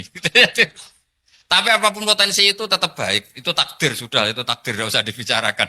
Semua itu apa? Karena orang kalau sedang rukun ya tidak mau tukaran, kalau sedang tukaran ya tidak mau rukun. Itu sudah semuanya takdir. Kata bapak saya dulu kalau ada orang mau jualan tanah, Pak Yai tanah saya mau saya jual. Ini gimana padahal ini tanah warisan. Kata bapak, nak waya adol ya adol. Memang ini saatnya jual ya jual saja. Nanti kalau kaya saatnya beli ya beli saja. Karena kalau sudah saatnya jual mau beli ya nggak mungkin kan? Mau memang saatnya jual. Kalau sudah kaya kan nggak mungkin jual tanah. Saatnya beli. Maka semoga masalah di keluarga sampean ya masalah musiman. Maksudnya yang tukarannya ini musiman. Yang rukunnya permanen. Jangan tukarannya permanen, rukunnya musiman. Setelah melihat yang lebih cantik, katut babon. Nggak tahu. Nah ini semoga katut masjid ini bagian dari kafaroh sampean itu. Jadi kafaroh kesalahan-kesalahan sampean. Ini penting saya utarakan karena agama itu beda. Agama ini diurus oleh Allah Subhanahu. Jadi kita mengerahkan pemikiran itu bukan karena kita akan menyelamatkan agama ini, tidak. Agama ini diselamatkan oleh Allah Subhanahu wa taala. Coba kayak apa Uni Soviet kuatnya itu. Mengkooptasi supaya orang semuanya ateis, semuanya komunis. Itu 100 tahun Uni Soviet begitu. Tapi orang-orang Uzbek, Ceknya, Tajikistan tetap mengajari anak-anaknya tauhid. Itu ada yang cerita itu sampai mengajarkan tauhid itu di bawah tanah, di basement. Tapi Allah menghendaki Rusia itu Uni Soviet jatuh. Ketika jatuh, negara-negara ini langsung menjadi negara Islam, yaitu Uzbek, Tajikistan, Ceknya. Mungkin nggak mereka langsung menjadi negara Islam, andai kan saat menjadi Uni Soviet benar-benar menjadi ateis. Nggak mungkin kan?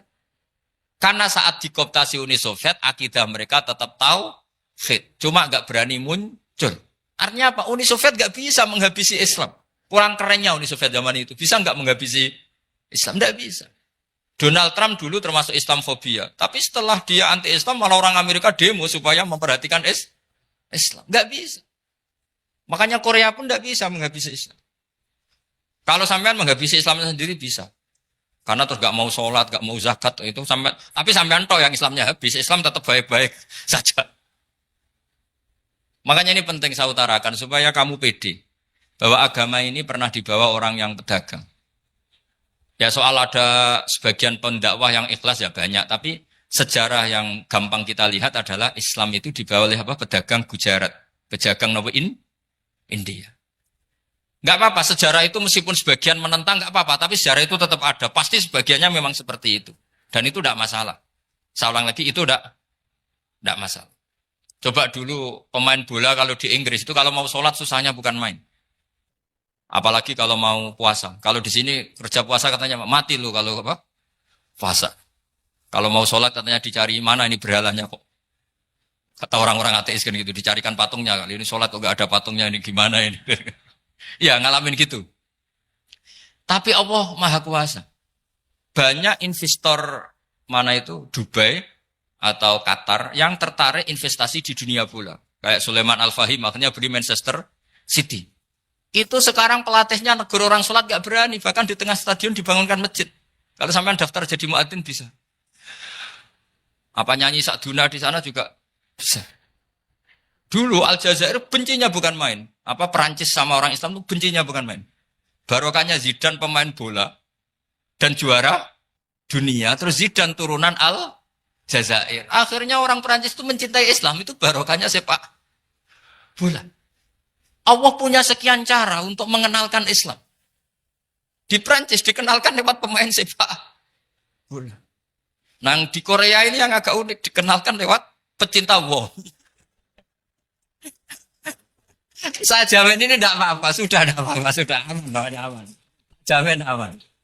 Pokoknya alhamdulillahilladzi hadana lihada wa ma kunna linahtadiya laula an hadana. Karena agama ini dibawa oleh Allah Subhanahu wa taala, yang menjaga juga Allah Subhanahu wa taala. Sama tidak usah khawatir. Kalau ada kelompok tertentu yang mengkhawatirkan Islam, sekarang Islam bahaya gini-gini, itu kurang rojak, itu kurang optimis itu. Harapannya sama Allah tipis, harus ngaji lagi.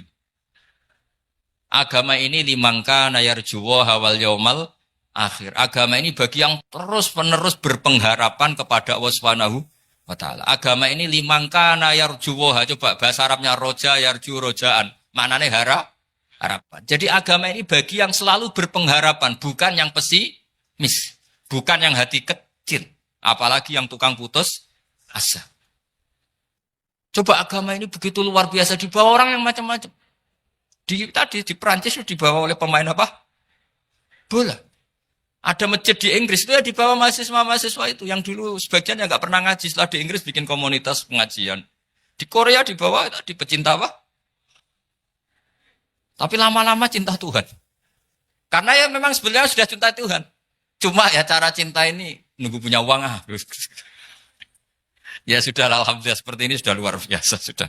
Insya Allah diterima oleh Allah Subhanahu wa taala. Saya selalu berharap semoga ini tetap satu bukti bahwa Allah itu harus kita sembah di mana-mana. Karena tadi Allah akan selalu Rabbana lakal hamdu mil'us samawati wa mil'ul ardi wa mil'u ma syi'ta min syai'in ba'du. Bahwa pujian kepada Allah akan selalu memenuhi langit dan memenuhi bumi. Bumi Korea termasuk buminya Allah. Makanya pegangan yang saya minta sama pengurus untuk di-share adalah apa? Dawai Rasulullah Shallallahu Alaihi Wasallam. Mungkin nanti panitia harus menge-share itu. Ini Musnad Ahmad, riwayat dari Imam Ahmad. Al-Bilad bila dua. Sudah punya? Nanti di-share ya, yang itu. Al-Biladu bila dua. Bahwa negara hakikatnya adalah negara Allah. Wal ibad ibadullah. Semua hamba hakikatnya adalah hamba. Di hadis itu fahaitsuma asabta khairan fa'akim. Kapan saja kamu menemukan kebaikan di tempat Anda berdomisili, fa'akim, kamu enggak apa-apa di situ. Kamu di sini dapat uang, dapat masjid, sewa masjid. Enggak tahu sewa apa permanen, pokoknya itu bagus gitu. Buminya dirayu. Bumi meskipun ini enggak permanen, tapi tetap jadi saksi loh ya. Harus ada kompromi ini. Karena kalau dengar orang Indonesia jadi aneh, masjid kok nyewoi. Tapi aneh di Indonesia, ada aneh di sini. Sampean tenang saja. Tentu malaikat pencatat di sini juga sudah tahu kalau sebagian masjid itu sewaan. Jadi ya ada iskal-iskal amat lah, sudah. Enggak janggal-janggal amat karena kondisional apa? Jadi saya nanti minta panitia supaya mengeser tadi hadis riwayat siapa? Imam Ahmad bin Hambal yang diriwayatkan oleh salah satu minal asroh al-mubasyarina bil jannah yaitu Zubair bin Awam. Nabi ngendikan al-biladu biladullah, negara mana saja adalah negara Allah. Wal ibad ibadullah, semua hamba adalah hambanya Allah. Fahaitsuma asabta khairan, di mana saja kamu mendapatkan kebaikan, fa'akim, kamu tidak apa-apa berdomisili di situ. Ya saya mohon ini penting sekali, pokoknya saya mohon kalimat tauhid ini dijaga. Karena kalimat tauhid ini kata semua ulama, kasajaratin thayyibatin asluha tsabitu wa far'uha fis sama. Dan kalimat tauhid ini pasti tu'ti ukulaha kullahinim bi'izni rabbiha. Kalimat tauhid yang dibawa umat Islam seluruh dunia. Meskipun dia orang fasik, orang enggak benar, tetap tu'ti ukulaha kullahinim bi'izni rabbiha. Kalimat ini akan membawa berkah bagi orang yang dihinggapi atau didomisili umat Islam. Coba sebagian nanti orang Korea menjadi muslim itu karena di sini ada komunitas pekerja muslim kemudian menyisakan atharul Islam. Jejak-jejak apa? Islam. Enggak apa-apa. Pasti kalimat ini tu'ti ukulaha kullahinim biizni rabb. Jadi kalimat tauhid adalah kalimat yang kata Allah tu'ti ukulaha kullahinim biizni rabbi. Anda tidak usah khawatir bahwa apa yang Anda lakukan apapun kecilnya akan ditulis oleh Allah Subhanahu wa taala. Kata Allah wa naktubu ma qaddamu wa atharahum. Di mana di surat Yasin itu? Inna nahnu nuhyil mauta wa naktubu ma qaddamu wa atharahum. Saya bisa menghidupkan orang mati dan semua amal kalian saya tulis kata Allah. Wa atharahum dan jejak-jejak yang pernah kalian lakukan juga ditulis. Alhamdulillah, demikian tadi pengajian hari ini bersama Gus Ba. Semoga ceramah agama hari ini bermanfaat bagi kita semua. Kita bisa menerima dengan baik, kita bisa memahami, sehingga bisa menambah ilmu agama kita masing-masing. Dan kita juga bisa mengamalkannya dalam kehidupan kita sehari-hari bermasyarakat, dimanapun kita berada. Sehingga kita akan bisa membawa berkah bagi saudara-saudara kita yang lain. Amin, amin, ya rabbal alamin. Demikian saudara-saudara, sampai jumpa kembali di pengajian Gus Ba selanjutnya. Terima kasih. Wassalamualaikum warahmatullahi wabarakatuh.